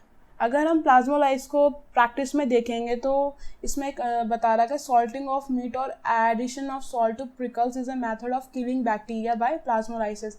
अब हम क्या कर सकते हैं, अगर हम मीट में सॉल्ट डाल दें या फिर जब हम अचार बनाते हैं अचार में नमक ऐड कर दें तो उससे क्या हो जाता है, हम जो बैक्टीरियाज होते हैं हम उसे प्लाज्मोलाइसिस से क्या कर सकते हैं, मार सकते हैं, क्योंकि जो वाटर है वो क्या हो जाता है बैक्टीरियल सेल से ड्रॉन आउट हो जाता है, जिसके कारण जो बैक्टीरिया है वो आप क्या कर सकते हैं, डेड हो जाता है। तो प्लाज्मोलाइसिस को हम एज अ प्रैक्टिस में भी देख सकते हैं। अब ये जो हमारे जो वीड्स होते हैं, जो घास वीड्स होती है उन्हें हम क्या कर सकते हैं, किल कर सकते हैं अगर हम प्लेग्राउंड में क्या डाल दें, एक्सेसिव सॉल्ट डाल दें, क्योंकि एक्सेसिव सॉल्ट से ये होता है जितना भी पानी होता है किसी भी सेल के अंदर वो क्या होता है, विड्रॉन हो जाता है, आउट हो जाता है, और जो हमारे सेल होते हैं वो क्या हो जाते हैं, डाई हो जाते हैं। अगर बॉडी में से जो सेल है, सेल की बॉडी में से ही अगर पानी निकलना हो जाए, ज़्यादा लॉस हो जाए, तो क्या हो जाते हैं, जो हमारे सेल्स हैं वो क्या हो जाते हैं, डेड हो जाते हैं। तो सॉल्ट क्या करता है, प्लाज्मोलाइसिस में मदद करता है। तो इसका यूज़ करने से हम क्या कर सकते हैं, जो एग्रीकल्चर फील्ड्स में है उसे हमारे रूट्स में डैमेज नहीं होगी और हम अपनी यील्ड को भी अच्छा कर सकते हैं प्लाज्मोलाइसिस से। Turgor pressure helps to push through the hard ground. अब जैसे आप इस एग्जांपल को देखेंगे, जैसे मशरूम्स हो गई या सीडलिंग्स हो गई, जो हमारी रूट्स होती हैं बहुत ज़्यादा ट्रीज़ की, वो आपने देखा होगा, कभी कभी आप देखोगे तो कंक्रीट जो होती है, जैसे हमारी सीमेंट वाली जो फर्श आपने देखा होगा, उसमें भी छोटे छोटे जो प्लांट्स होते हैं आपने उगते हुए देखा होगा। तो वो कैसे उग जाते हैं, because of due to turgor pressure, क्योंकि उनका जो सेल कंटेंट का जो प्रेशर होता है वो इतना एक्सेस हो जाता है कि वो आराम से कंक्रीट फोल को भी क्या कर सकते हैं, क्रैक कर सकते हैं और किसी भी बिल्डिंग में ग्रो कर सकते हैं। आपने देखा होगा छोटे छोटे प्लांट्स जो होते हैं सीमेंटेड क्या बोलते हैं फील्ड से भी क्या करने लग जाते हैं, ग्रो हो जाते हैं। तो because of due to the turgor pressure, क्योंकि टर्गर प्रेशर इतना ज़्यादा स्ट्रांग होता है। अब turgor pressure in root cell build up root pressure. अब जो टर्गर प्रेशर होता है वो क्या करता है, हमारा रूट प्रेशर बिल्डअप करता है। अब रूट प्रेशर क्या होता है, अगर आप किसी भी अच्छे वेल वाटर पॉट प्लांट को क्या करेंगे, few centimetre above the soil उसे फिक्स करेंगे ट्यूब के साथ bye means of a rubber connection, जैसे ये दिखा रखा है इसमें फिगर। एक एक्सपेरिमेंट कर रहे हैं हम रूट प्रेशर को नापने के लिए। अब आप क्या कीजिए, वाटर विल स्टार्ट, अगर आप उसे क्या करेंगे, वाटर को जो स्टेम है उसे एकदम से कट उसका जो एंड है वो कट कर देंगे और उसमें हम रबर ट्यूब क्या कर देंगे, फिक्स कर देंगे और मरकरी के साथ अटैच कर देंगे कि वाटर जो लेवल है वो कैसे राइज हो रहा है। तो क्या होगा, उसमें ना जो मरकरी लेवल है वो एकदम से राइज होने लग जाएगा। जो अपवर्ड फ्लो ऑफ वाटर है is due to the heavy pressure from the roots which is called root pressure. अब हमने क्या किया, जो हमने जो स्टेम है इसे काटा और इसमें मरकरी ट्यूब लगा दी, ये रबर ट्यूब से मरकरी में अटैच कर दिया। तो इसमें आप देख रहे होंगे जो हमारा जो लेवल है मरकरी का वो एकदम से राइज हो गया। राइज इसलिए हो रहा है क्योंकि जो हमारे जो प्रेशर डेवलप होता है रूट्स में because of the movement of water through the cell to cell osmosis हो रहा है। तो इसी के कारण जो क्या होता है, हमारा जो रूट्स हैं वो पानी अब्जॉर्ब करते हैं, फिर हमारे जो स्टेम्स हैं वो इनको आराम से क्या कर सकते हैं, दूसरे प्लांट्स में क्या कर सकते हैं, पार्ट ऑफ प्लांट्स में क्या कर लेते हैं, कैरी कर लेते हैं आराम से। तो इसे ही हम क्या कहते हैं, रूट प्रेशर कहते हैं। क्योंकि ये जो रूट प्रेशर है ये एग्जांपल दे रहा है कि जैसे हमने स्टेम को कट किया, जो हमारा वाटर है वो एकदम से अपवर्ड की तरफ क्या कर रहा है, फ्लो कर रहा है। तो हमारा अब ये बता रहा है कि जो हमारा वाटर है वो क्या करता है, फ्लो करता है हमारे रूट से लेके हमारे स्टेम्स के हर पार्ट में। अब वो कैसे फ्लो कर रहा है, due to the root pressure. तो ये एक एक्सपेरिमेंट है जो हमें रूट प्रेशर के बारे में बता रहा है। Root pressure is the pressure developed in the roots due to the continued inward movement of water through the cell to cell osmosis, जिससे हम क्या करते हैं, जो हमारा हेल्प करता है ascent of cell sap upward through the stem, जो हमारे सेल सैप को कैरी करता है अपवर्ड पूरे हमारे जो leaves and parts of a plant में। Due to the root pressure, water cell sap can rise in a tube up to a certain height only. Loss of water through a cut stem is called bleeding. अगर उसमें से जो cell SAP से जो हमारा जो water है जो लॉस हो गया, जो हमने उसे काटा, तो उसे हम क्या कहते हैं, ब्लीडिंग कहते हैं। और रूट प्रेशर तो आपको पता चल गया, रूट प्रेशर क्या है, जिससे हमारा जो वाटर स्टेम पे राइज करा है उसे हम क्या कहेंगे, रूट प्रेशर कहेंगे। अब जो हमारा टर्गर प्रेशर है वो हमें क्या बोलते हैं, opening and closing of stomata में भी काम आता है। आपने स्टोमेटा के बारे में क्लास 9th में पढ़ा होगा। जो हमारा जो ओपनिंग है और क्लोजिंग है वो डिपेंड करता है हमारे turgidity of the guard cells. जो गार्ड सेल्स हमारे प्रेजेंट होते हैं, देखिए यहाँ पे मैं दिखाती हूँ, हमारे जो गार्ड सेल्स होते हैं कुछ ऐसे किडनी बीन शेप्ड के होते हैं, इन्हें हम गार्ड सेल्स कहते हैं। और यही होते हैं जो हमारे स्टोमेटा ओपनिंग करते हैं। इन्हीं के कारण होता है कि जो हमारे जो गार्ड सेल्स होते हैं इनमें क्या होता है, हमारा क्लोरोप्लास्ट कंटेन होता है। Each guard cell has a thicker wall on the side facing the stoma and a thin wall on the opposite side. जो गार्ड सेल्स होते हैं इनमें हमारा क्लोरोप्लास्ट होता है as a result of the synthesis of glucose during photosynthesis and सब other changes. अब क्या होता है, ये जो गार्ड सेल्स होते हैं हमारे, इसमें क्या होता है, ऑस्मोटिक प्रेशर डेवलप होता है और ये क्या करते हैं, जो वाटर है, वाटर क्या करते हैं, बाहर से अपने अंदर क्या करते हैं, लेते हैं, जिसकी वजह से जो हमारे गार्ड सेल्स होते हैं वो स्वेलअप हो जाते हैं और क्या होते हैं, ओपन हो जाते हैं, जिसके कारण जो हमारा फोटोसिंथेसिस है वो बहुत आराम से हो जाता है। क्योंकि ये क्या करते हैं, जो जितने भी जो नेबर सेल्स होते हैं उनसे क्या करते हैं, वाटर क्या करते हैं, अब्जॉर्ब कर लेते हैं। क्योंकि इनका जो कंसनट्रेशन होता है वो क्या होता है, एज हाई होता है, और बाकियों का क्या होता है, लो होता है। तो इससे क्या हो रहा है, ये वाटर को क्या कर रहे हैं, अब्जॉर्ब कर रहे हैं। जैसे ये वाटर अब्जॉर्ब करते हैं तो ये जो हमारे जो सेल होते हैं वो क्या हो जाते हैं, टर्जिड हो जाते हैं। और रात के वक्त जब नाइट में हमारा शॉर्टेज ऑफ वाटर होता है लीफ में, तो जो गार्ड सेल्स होते हैं वो क्या हो जाते हैं, फ्लैसिड हो जाते हैं। और इनर जो हमारी जो रिजिड वॉल्स आपको दिख रही हैं वो क्या हो जाती हैं, हमारा जो स्टोमेटल अपर्चर है वो क्या कर देती है, बंद कर देती है। ये जो हमारे सेल्स हैं, जो यहाँ पे हमारे जो गार्ड सेल्स होते हैं, जब हमें क्या बोलते हैं, वाटर इससे विड्रॉन होता है रात एट द नाइट, तो ये क्या जाता है, ये क्लोज हो जाते हैं। तो ये कुछ ऐसे दिखते हैं, ठीक है। और जब ये टर्जिड कंडीशन में हो जाते हैं तो ये क्या होते हैं, ओपन होते हैं। और जब ये फ्लैसिड की कंडीशन में क्या हो जाते हैं, क्लोज हो जाते हैं। अब हम पढ़ेंगे टर्जिड मूवमेंट क्या होती है। आपने एक प्लांट के बारे में सुना होगा, the rapid dropping of the leaves of the sensitive plant. आपने सुना होगा, मिमोसा पुडिका एक बहुत अच्छा एग्जाम्पल है टर्जिड मूवमेंट का। आपने देखा होगा, जैसे ही आप उसे टच करते हो थोड़े मिनट बाद, 2-3 सेकंड में जो उसकी जो पूरी जो लीव्स होती है वो क्या हो जाती है, ड्रॉप हो जाती है, मतलब झुक जाती है।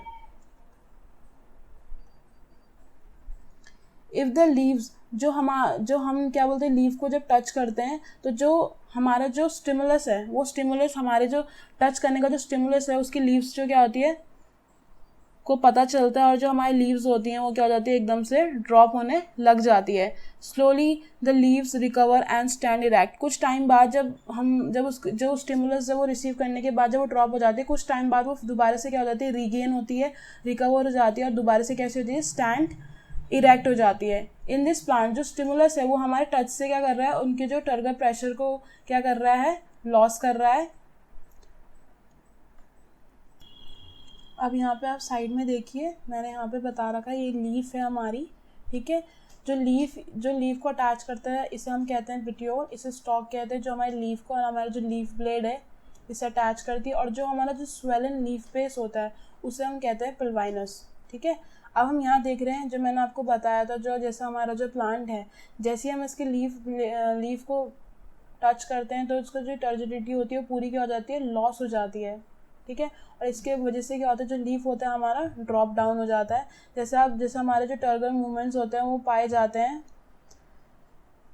जैसे हमारे आपने कुछ प्लांट्स देखे होंगे, पिक्चर प्लांट्स जो होते हैं, जैसे ही उसमें इंसेक्ट्स बैठता है वो क्या हो जाता है, वो स्टिमुलस रिसीव करता है और वो एकदम से उसका जो माउथ होता है वो एकदम से बंद हो जाता है और जो हमारा इंसेक्ट है वो उसके अंदर ट्रैप हो जाता है। तो ये बिकॉज ड्यू टू किसके वजह से हो रहा है, हमारे टर्जिड के हिसाब से हो रहा है। जैसे मैं आपको यहाँ पे एक डायग्राम दिखाती हूँ, ये आपको दिख रहा होगा, ये जो हमारा जो सेल है वो क्या कर रहा है, हमारा जो लूजिंग है वो टर्गर प्रेशर लूज कर रहे हैं, जिसकी वजह से जो हमारी जो लीफ है वो क्या हो जाती है, एकदम से ड्रॉप डाउन हो जाती है। और जैसे ही कुछ टाइम बाद वो स्टिमुलस जो ओके हो जाता है, हम चले जाते हैं, हम लीफ, तो लीफ दोबारा से क्या हो जाती है, टर्जिड गेन कर लेती है और दोबारा से क्या हो जाती है, एक जैसे हो जाती है, इंटैक्ट, ठीक है। द बेंडिंग और movement of certain flowers toward the sun and the sleep movements of the leaves of certain plants at night are due to the turgor movements। जैसे ये सब भी हमारे किसके कारण होते हैं, ये सब हमारे टर्गर मूवमेंट्स के कारण होते हैं। टर्गर मूवमेंट का मतलब ये a reversible change in position of a plant part due to the change in turgor pressure.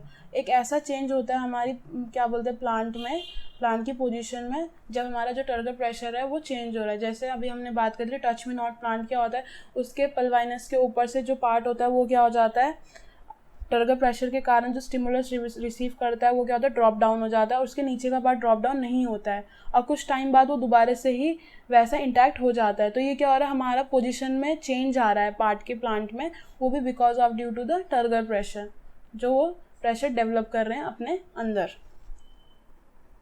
अब हम पढ़ते हैं रूट प्रेशर के बारे में। तो मैंने आपको बताया था, बट इसमें एक एक्सपीरियंस आपने जैसे कभी भी शूट ऑफ अ प्लांट को अगर कट किया होगा तो आप देखते हैं जो वाटर है उससे ऊजेज आउट होता है, वाटर जो होती है वो थोड़ा सा निकलता हुआ आता है, बाहर दिखता है, उसे ही हम क्या कहते हैं, रूट प्रेशर कहते हैं।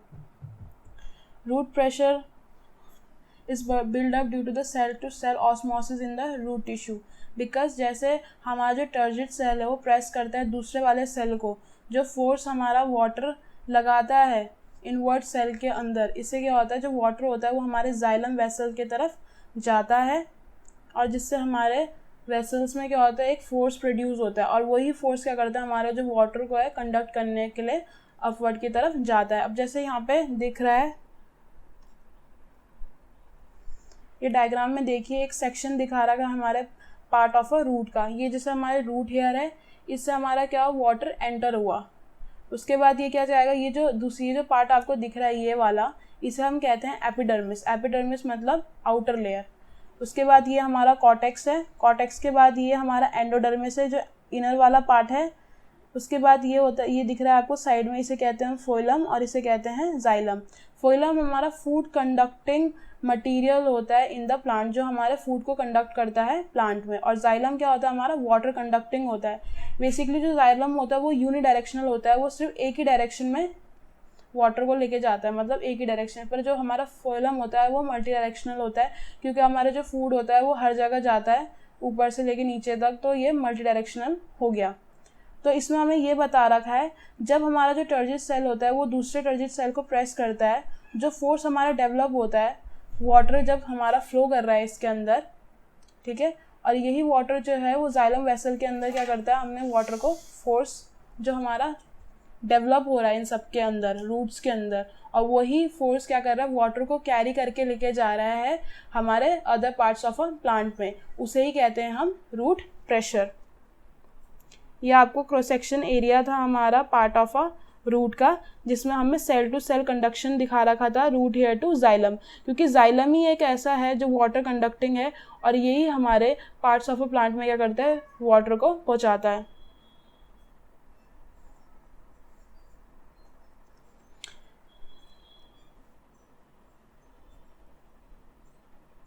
और यही फोर्सेस हैं हमारी जो हमारे वाटर को स्टेम टू द लीव्स तक क्या करते हैं पहुंचाते हैं। और ये एक अकेला फोर्स ही क्या बोलते हैं हमारे वाटर को टॉप ऑफ द ट्री नहीं लेके जाता, उसके साथ भी हमें काफ़ी ज़्यादा फोर्सेस की ज़रूरत होती है। रूट प्रेशर इतना इनफ नहीं होता है कि हमारे पूरे जो पार्ट ऑफ अ प्लांट है वो एकदम से उसे कैरी करके जाए, हमें और फोर्सेस की भी ज़रूरत पड़ती है। वो आप अब सेक्शन 4.7 में पढ़ चुके होंगे। अब हम बात करते हैं drops of water along leaf margin due to the excessive root pressure. एक गटेशन, एक कंडीशन आती है, आपने देखा होगा सर्टेन प्लांट्स जैसे टोमेटो हो गया, हमारा ग्रास हो गया, बनाना हो गया, फर्न्स हो गए, इनका जो रूट प्रेशर होता है वो बहुत ज़्यादा हाई होता है, जिससे क्या होता है जो वाटर है वो क्या होता है हमारे जो स्टेम है और हमारे लीव्स है, मतलब जो हमारी लीव्स की जो वेन्स होती हैं उससे क्या होने लग जाता है बाहर अपीयर होने लग जाता है एज अ टाइनी ड्रॉप्स। आपने देखा होगा कभी अगर सुबह के टाइम पे जो हमारी लीव्स होती है उसमें टाइनी ड्रॉप्स प्रेजेंट होती है, क्योंकि एक्सेस ऑफ रूट प्रेशर इतना ज़्यादा हो जाता है उनके अंदर कि जो ड्रॉप्स होती है वो हमारे टिप्स ऑफ द लीव्स में दिखाई देती है, वो भी अर्ली मॉर्निंग्स में। तो जो this loss of excessive water को हम क्या कहते हैं, गटेशन कहते हैं, क्योंकि जो हमारा वाटर लॉस हो रहा है ड्रॉप ऑफ द लीव्स में शो होता है, उसे हम गटेशन कहते हैं। अब हम बात करते हैं importance of root hairs and the upward movement of absorb water and minerals.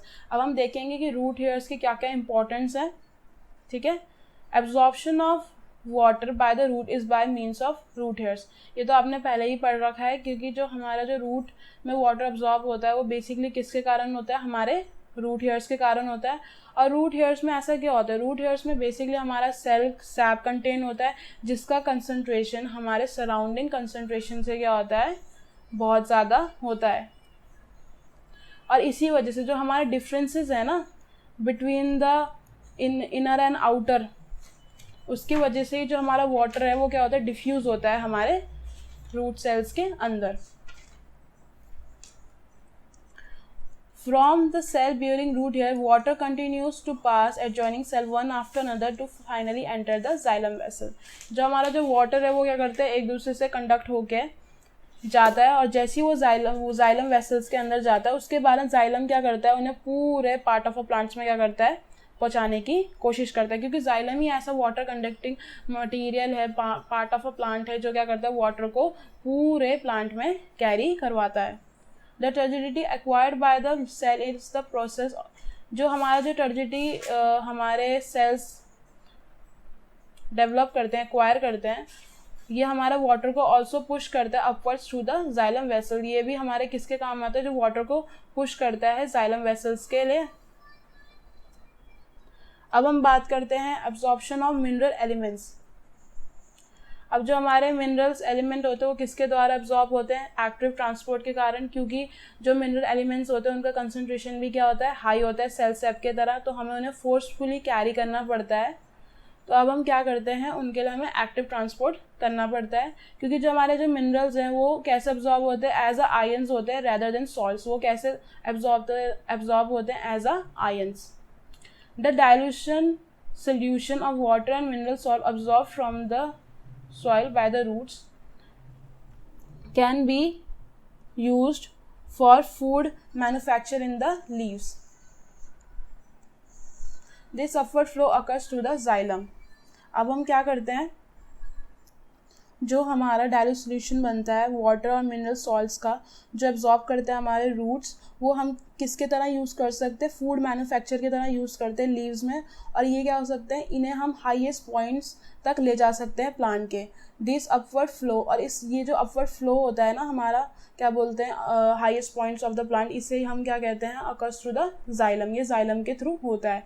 अब यहाँ देखिए आप 14.4 में देखिए, root pressure builds up due to the osmosis and turgidity of root cell and came up to xylem vessel. अब देखो यहाँ पे जो सॉइल पार्टिकल्स हैं, ठीक है, ये जो वाटर अराउंड है ये क्या करेंगे, हमारे रूट हेयर्स क्या करेंगे, अब्जॉर्ब करेंगे, फिर ये जो वैक्यूल्स के पास जाएंगे, उसके बाद ये जितने भी जो पार्टिकल्स हैं ये यहाँ तक प्रेशर लगा के क्या करेंगे, जाइलम वेसल तक जाएंगे। जैसे ये जाइलम वेसल की तरफ चले जाएंगे प्रेशर डेवलप करके, उसके बाद स्टेम इन्हें आसानी से क्या कर सकता है, कैरी करवा सकता है। जो हमारा जो रूट प्रेशर बिल्डअप होता है किसके कारण, ऑस्मोसिस के कारण और टर्जिडिटी ऑफ रूट सेल्स के कारण, यही हमें जाइलम वेसल तक पहुँचाने में मदद करता है। समझ में आया। अब हम बात करते हैं एक्सपेरिमेंट्स की, जो हमारा जो कंडक्शन हम एब्जॉर्प्शन करते हैं वाटर इन प्लांट्स में। पहला एक्सपेरिमेंट आप देख रहे होंगे, एक्सपेरिमेंट जिसमें हम ये बता रहे हैं कि जो हमारे रूट्स होते हैं वो क्या करते हैं, वाटर अब्जॉर्ब करते हैं। अब हमने एक टेस्ट ट्यूब ली जिसे हमने पानी से फिलअप किया, और उसमें हमने क्या कर दिया, एक छोटा सा प्लांट लगा दिया, लीफी प्लांट, बैल्सम का लगा सकते हैं, विद इट्स रूट, हम उसकी रूट्स भी है। Insert the roots into the test tube. अब हमने टेस्ट ट्यूब में लगाई। अब हम क्या कर रहे हैं, एक वाले टेस्ट ट्यूब में तो हमने रूट्स ली, और क्या बोलते हैं, एक प्लांट लिया छोटा सा, उसके विद द रूट्स, और उसके ऊपर क्या कर दिया, ऑयल्स डाल दिया। फिर दूसरे टेस्ट ट्यूब में हमने सिर्फ वाटर लिया और उसके ऊपर ऑयल डाल दिया। कुछ टाइम बाद अगर हम देखेंगे तो जो फर्स्ट वाला है, ये जो ए वाला पार्ट है, इसका जो लेवल होगा वाटर का वो डिक्रीज हो जाएगा। क्यों हो जाएगा, क्योंकि जो हमारे रूट्स हैं वो क्या कर रहे हैं, पानी को अब्जॉर्ब कर रहे हैं इस प्लांट के लिए, और हमने ऑयल की जो लेयर है हमने इसलिए लगा रखी है कि जो वाटर है वो इवेपोरेट ना हो। समझ में आया। तो इस वाले एक्सपेरिमेंट से ये पता चलता है कि जो हमारे रूट्स हैं वो अब्जॉर्ब वाटर करते हैं, क्योंकि हमारे प्लांट्स को वाटर की ज़रूरत होती है। अगर वाटर ही नहीं जाएगा तो वो ग्रो कैसे करेंगे, फोटोसिंथेसिस का प्रोसेस कैसे होगा इन पे। तो वाटर क्या होता है, बहुत ज़्यादा ज़रूरी होता है, और हमारे रूट्स उन्हें अब्जॉर्ब करते हैं। ये तो पहला एक्सपेरिमेंट है जिससे आपको ये पता चल रहा है कि हमारे जो प्लांट्स हैं वो रूट्स जो हैं वो हमारे वाटर अब्जॉर्ब कर रही है। अब दूसरा एक्सपेरिमेंट है to show that water is conducted upward through the xylem. जो हमारा जो वाटर है वो किसके थ्रू कंडक्ट होता है, हम अपवर्ड जाइलम के थ्रू। अब हमने क्या किया, हमने एक मीडियम साइज यंग बाल्सम का जो प्लांट लिया उसे अपरूट किया, उसे वॉश किया और उसे एक बीकर में डाल दिया, जिसमें हमारा क्या एक सोल्यूशन है पिंक कलर का, ईओसिन सोल्यूशन कहेंगे उसे। The root should be completely submerged in the solution. अब हमने क्या किया, उस प्लांट्स की जो पूरी रूट्स है उसे बिल्कुल उसमें सबमर्ज करके रखा और उसे इस सेटअप को हमने 3-4 घंटे तक के लिए अलग कर दिया। अब हम क्या करेंगे, जैसे 3-4 घंटे ख़त्म हो जाएंगे तो हम उस प्लांट्स को सोल्यूशन से बाहर निकालेंगे और टैप वाटर से क्या कर देंगे, धुल देंगे। अब हम अगर देखें, अगर हम then a transfer section of the, अब हम उसके रूट्स का थोड़ा सा सेक्शन निकालेंगे, थोड़ा स्टेम का, थोड़ा लीव्स का, और उसे एग्जाम करेंगे अंडर अ माइक्रोस्कोप। अब कुछ टाइम बाद आप देखेंगे जो उसके जो पार्ट्स हैं, लीव्स का पार्ट्स हो गया या रूट्स का हो गया, स्टेम का हो गया, वो सबके सब आपको क्या दिखेंगे, कलर्ड दिखेंगे। यहाँ पे देखिए ये वाला जो एक्सपेरिमेंट है ये 14.6 है। इस एक्सपेरिमेंट में मैंने आपको बताया इसमें रखा, उसके बाद इसकी जो रूट्स है इसे पूरा धुलने के बाद हमने क्या किया, थोड़ा एक पार्ट स्टेम से लिया, एक पार्ट लीव से लिया, एक बार रूट से लिया। जब हमने देखा तो इसके जो ट्रांसफर सेक्शन हमने देखे तो इसमें सब क्या हो गए, पिंक हो गए। तो इसका मतलब ये है कि जो हमारे जो रूट्स ने क्या करा, वाटर अब्जॉर्ब किया और वाटर अब्जॉर्ब करके पूरे हमारे लीव्स तक गया है, तभी हमने ये जो पिंक कलर है ये शो हो रहा है, क्योंकि हमने वाटर को क्या करा था, ईओसिन डाई से क्या किया था, कलर्ड किया था। ये तो हमारा हो गया सेकेंड एक्सपेरिमेंट।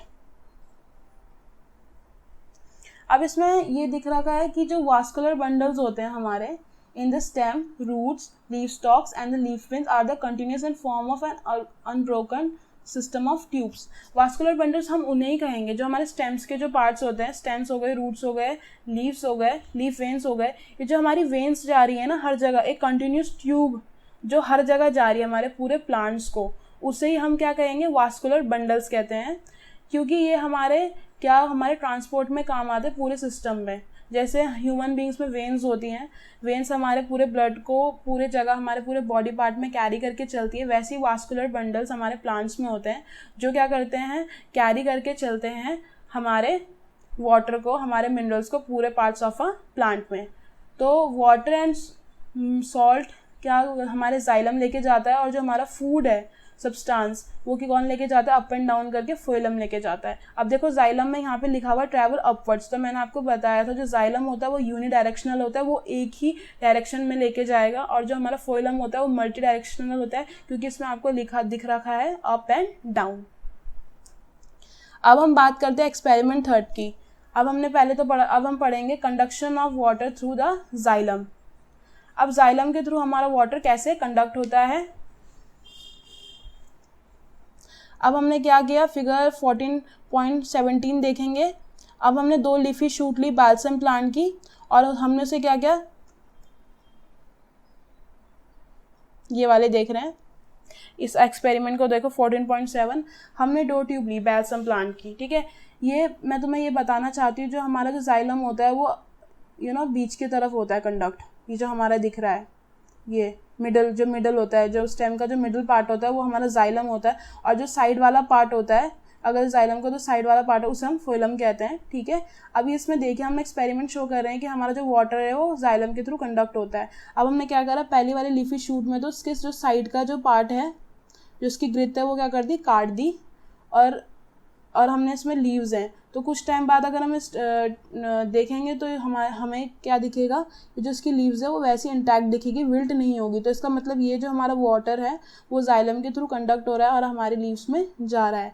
बट अगर हम बी वाले प्लांट में देखेंगे, इसमें हमने क्या किया, इस वाले पार्ट का जो मिडिल पार्ट है वो काट दिया। हमने क्या करा, इसके जाइलम को काट दिया और फोइलम को इंटैक्ट रखा। तो फोइलम तो फूड कैरी करता है बट वाटर तो नहीं कैरी करता।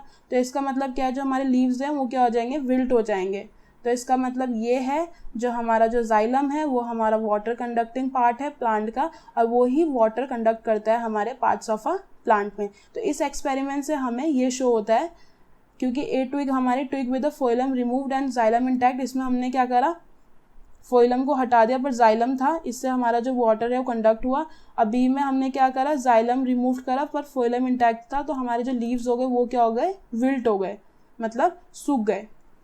तो ये हमारा एक्सपेरिमेंट था, एक्सपेरिमेंट थर्ड। अब हम बात करते हैं एक्सपेरिमेंट 4 की। अब हम देखेंगे जो हमारा जो फूड है वो कौन कंडक्ट करवाता है, हमारा फोइलम जो हमारे स्टेम में प्रेजेंट होता है। तो हम एक्सपेरिमेंट 4 की तरफ चलते हैं। ये है एक्सपेरिमेंट 4, इसमें दिखा रखा है।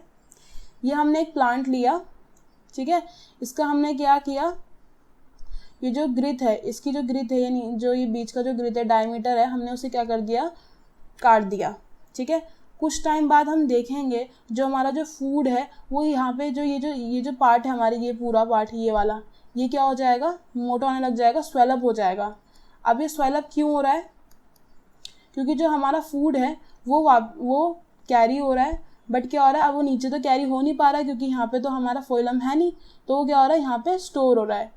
तो stem swollen with accumulated food. तो आपको ये पता चलता है कि हमने तो क्या बोलते हैं, फोइलम निकाल दिया पर जाइलम तो इंटैक्ट था, तो जाइलम तो वाटर कैरी कर रहा है पर फोइलम है नहीं कि जो फूड कैरी करे। तो इससे इस एक्सपेरिमेंट से हमें ये पता चलता है जो फोइलम होता है वो हमारा क्या होता है, फूड कंडक्टिंग है, जो हमारा फूड कंडक्ट कर रहा है प्लांट्स में, और जो हमारा जाइलम है वो वाटर कंडक्टिंग है, वो वाटर को कंडक्ट कर रहा है। अब यहाँ पे ये आपने ये वुड्स के बारे में बता रखा है, 2 वुड्स ले रहे हैं, जैसे इसमें क्या बोलते हैं, हमने इसका फोइलम निकाल दिया, तो कुछ टाइम बाद क्या हो जाएगा, जो बी वाले में देखेंगे इसमें क्या हो जाएगा, फूड स्टोर होने लग जाएगा इसके अपर पार्ट में। तो इसे ही हम क्या कहेंगे, फोइलम जो है हमारा क्या कर रहा है, फूड स्टोर कर रहा है। तो हमें पता चल गया कि जो फोइलम है वो क्या होता है, हमारा फूड कंडक्टिंग पार्ट है ऑफ अ प्लांट का। तो आपने 4 एक्सपेरिमेंट्स तो आपको पता चल गए कि हमारा क्या बोलते हैं, जाइलम हमारा वाटर कैरी करता है, फोइलम हमारा फूड कैरी करता है, और क्या बोलते हैं, रूट्स हमारे क्या करती है, वाटर एब्जॉर्ब करती है। तो आपको इतना तो 4 एक्सपेरिमेंट तो आपको क्लियर हो गए।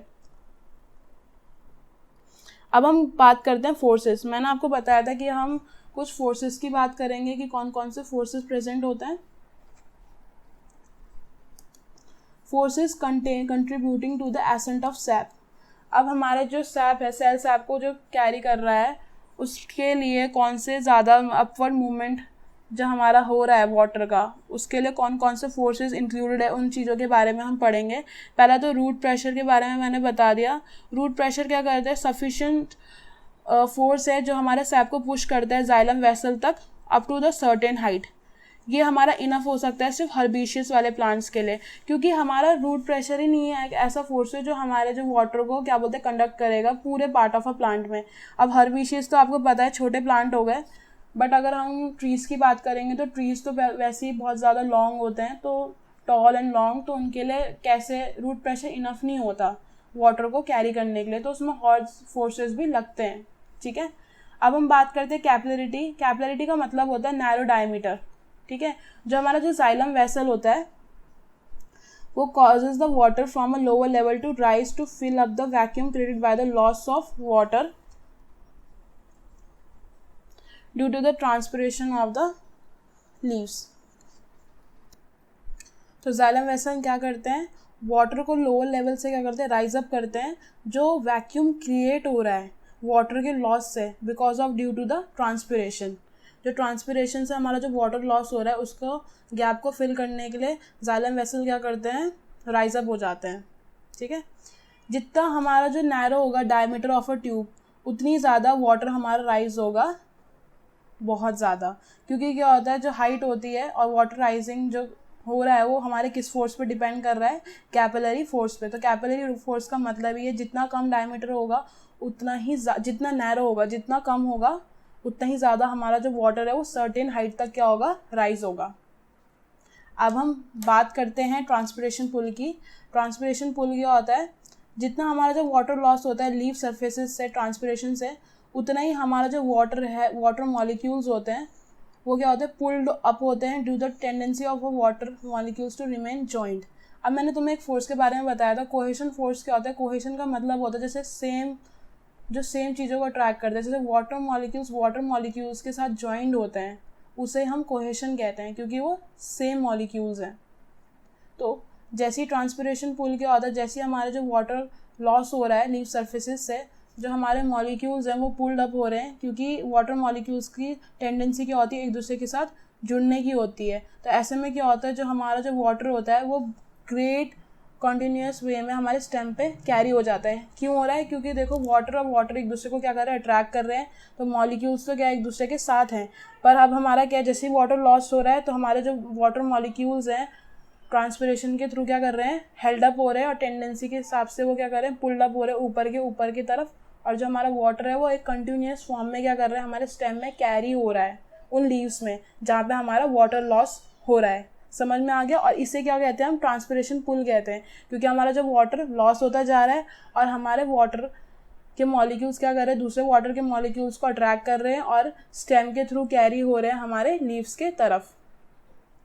अब दूसरा होता है हमारा एडिशन। एडिशन क्या होता है, जो हमारा जो वाटर है जो हमारे सेल के साथ क्या कहते हैं अट्रैक्ट हो रखे हैं, वो क्या करते हैं, मॉलिक्यूल्स को, जो हमारे जो लीफ सेल से हमारा जो वाटर है लॉस हो रहा है ट्रांसपिरेशन में, बेसिकली जो वाटर हमारा सरफेस के साथ क्या हो जाता है, स्टिक हो जाता है, जिससे क्या होता है, जो हमारे मॉलिक्यूल्स होते हैं वो ट्रांसपिरेशन के द्वारा जो लॉस होते जा रहे हैं, बट जो हमारा वाटर मॉलिक्यूल्स है कुछ क्या हो रहा है, सरफेस के साथ स्टिक हो रहे हैं। तो ये जो पुलिंग फोर्स है ये हमारे लीव्स में क्या करता है, एक इम्पॉर्टेंट सक्शन फोर्स प्रोड्यूस करता है, जो हमारे टॉल प्लांट्स जैसे पाइन्स वाले प्लांट्स के लिए बहुत ज़्यादा इंपॉर्टेंट है, क्योंकि उनमें क्या होता है, इनफ रूट प्रेशर नहीं होता। तो ये क्या करता है, बेसिकली एडिशन का मतलब ये है, it causes the water to stick to the surface of cell. ये क्या करता है, वाटर को सरफेस ऑफ सेल्स में क्या कर देता है, स्टिक करके रखता है। और इससे क्या होता है, जो हम क्या करते हैं, जो वाटर है वो दूसरे मॉलिक्यूल्स जो उसके बिलो है उससे क्या करते हैं, अब्जॉर्ब करते रहते हैं। When the leaf cells loss, जो हमारे लीफ सेल हैं वो क्या कर रहे हैं, ट्रांसपिरेशन में हम जो अपना क्या कर रहे हैं, लॉस हो रहा है उन्हें वाटर का, तो उसे कहते हैं हम एडिशन। ठीक है, अब हम बात करेंगे डाउनवर्ड मूवमेंट ऑफ सैप। ये बहुत ज़्यादा सिंपल है। जो हम फूड जो मैन्युफैक्चर होता है हमारे लीव्स में, वो क्या होता है, वाटर में डिज़ोल्व हो जाता है और वो क्या होता है, फ्लो डाउन होता है हमारे दूसरे पार्ट्स में because of due to the force of gravity, क्योंकि ग्रेविटी हर चीज़ को अट्रैक्ट करती है। तो जो फूड क्या हो गया, डिज़ोल्व हो गया वाटर में, तो अब वाटर क्या होगा, हमारा डाउनवर्ड की तरफ आएगा और वो बाकी पार्ट्स ऑफ अ प्लांट में क्या करेगा, फूड को कैरी कर लेगा। तो इसे हम कहते हैं डाउनवर्ड मूवमेंट ऑफ सैप। अब इसमें एक चीज़ बता रही है, cohesion is the molecular attraction by which the particles of body are united throughout the mass. मैंने आपको बताया था कोहेशन फोर्स का मतलब ही ये होता है molecular attraction, because same molecules एक दूसरे से क्या करते हैं, अट्रैक्ट करते हैं। जैसे वाटर मॉलिक्यूल्स को अट्रैक्ट कर रहा है और इसके कारण जो हमारा वाटर है वो हमारे स्टेम में क्या कर रहा है, फ्लो कर रहा है up to the certain height. अब जो हमारा जो आपने कभी नोटिस किया होगा, जो हमारा जो वाटर होता है कोकोनट्स के अंदर, वो कहाँ से आता है, हमारे ग्राउंड से आता है। As one molecule of water evaporates from the leaves during transpiration. जैसे ही एक मॉलिक्यूल्स हमारे एवेपोरेट होता है लीव्स से ट्रांसपिरेशन के द्वारा, तो दूसरा जो मॉलिक्यूल होता है वो उसकी प्लेस को क्या कर देता है, फिलअप कर देता है। इसके कारण क्या होता है, सक्सेशन होता रहता है throughout the stem, right from the root से लेके स्टेम तक वाटर कंडक्ट होता रहता है। और इससे जो हमारा जो कोकोनट है उसके अंदर वाटर कैसे प्रेजेंट होता है, बिकॉज जैसे ही हमारा जो वाटर लॉस हो रहा है लीव्स के द्वारा, तो हमारा दूसरा जो वाटर मॉलिक्यूल्स है वो इसकी जो फिलअप क्या कर रहा है, स्पेस को फिलअप कर दे रहा है। तो अब रूट से जो वाटर है वो स्टेम तक ऐसे ही कंडक्ट होता है, जिससे हमारा जो कोकोनट है उसमें क्या होता है, हमारा जो वाटर प्रेजेंट होता है। तो ये बेसिकली हमारे फोर्स ऑफ कोहेशन में लाई करता है, इसका सीक्रेट। बिकॉज कोहेशन का मतलब है कि सेम मॉलिक्यूल्स क्या करें, एक दूसरे को अट्रैक्ट करें, जैसे वाटर मॉलिक्यूल्स। तो यहाँ पे हमारा चैप्टर ख़त्म होता हुआ। तो अब हमने देख लिया कि हमारा एब्जॉर्प्शन ऑफ रूट्स कैसा होता है, और हमने आज इसमें बहुत सारे फोर्सेस के बारे में पढ़ा, और अब हम इस चैप्टर को यहीं पे ख़त्म कर रहे हैं।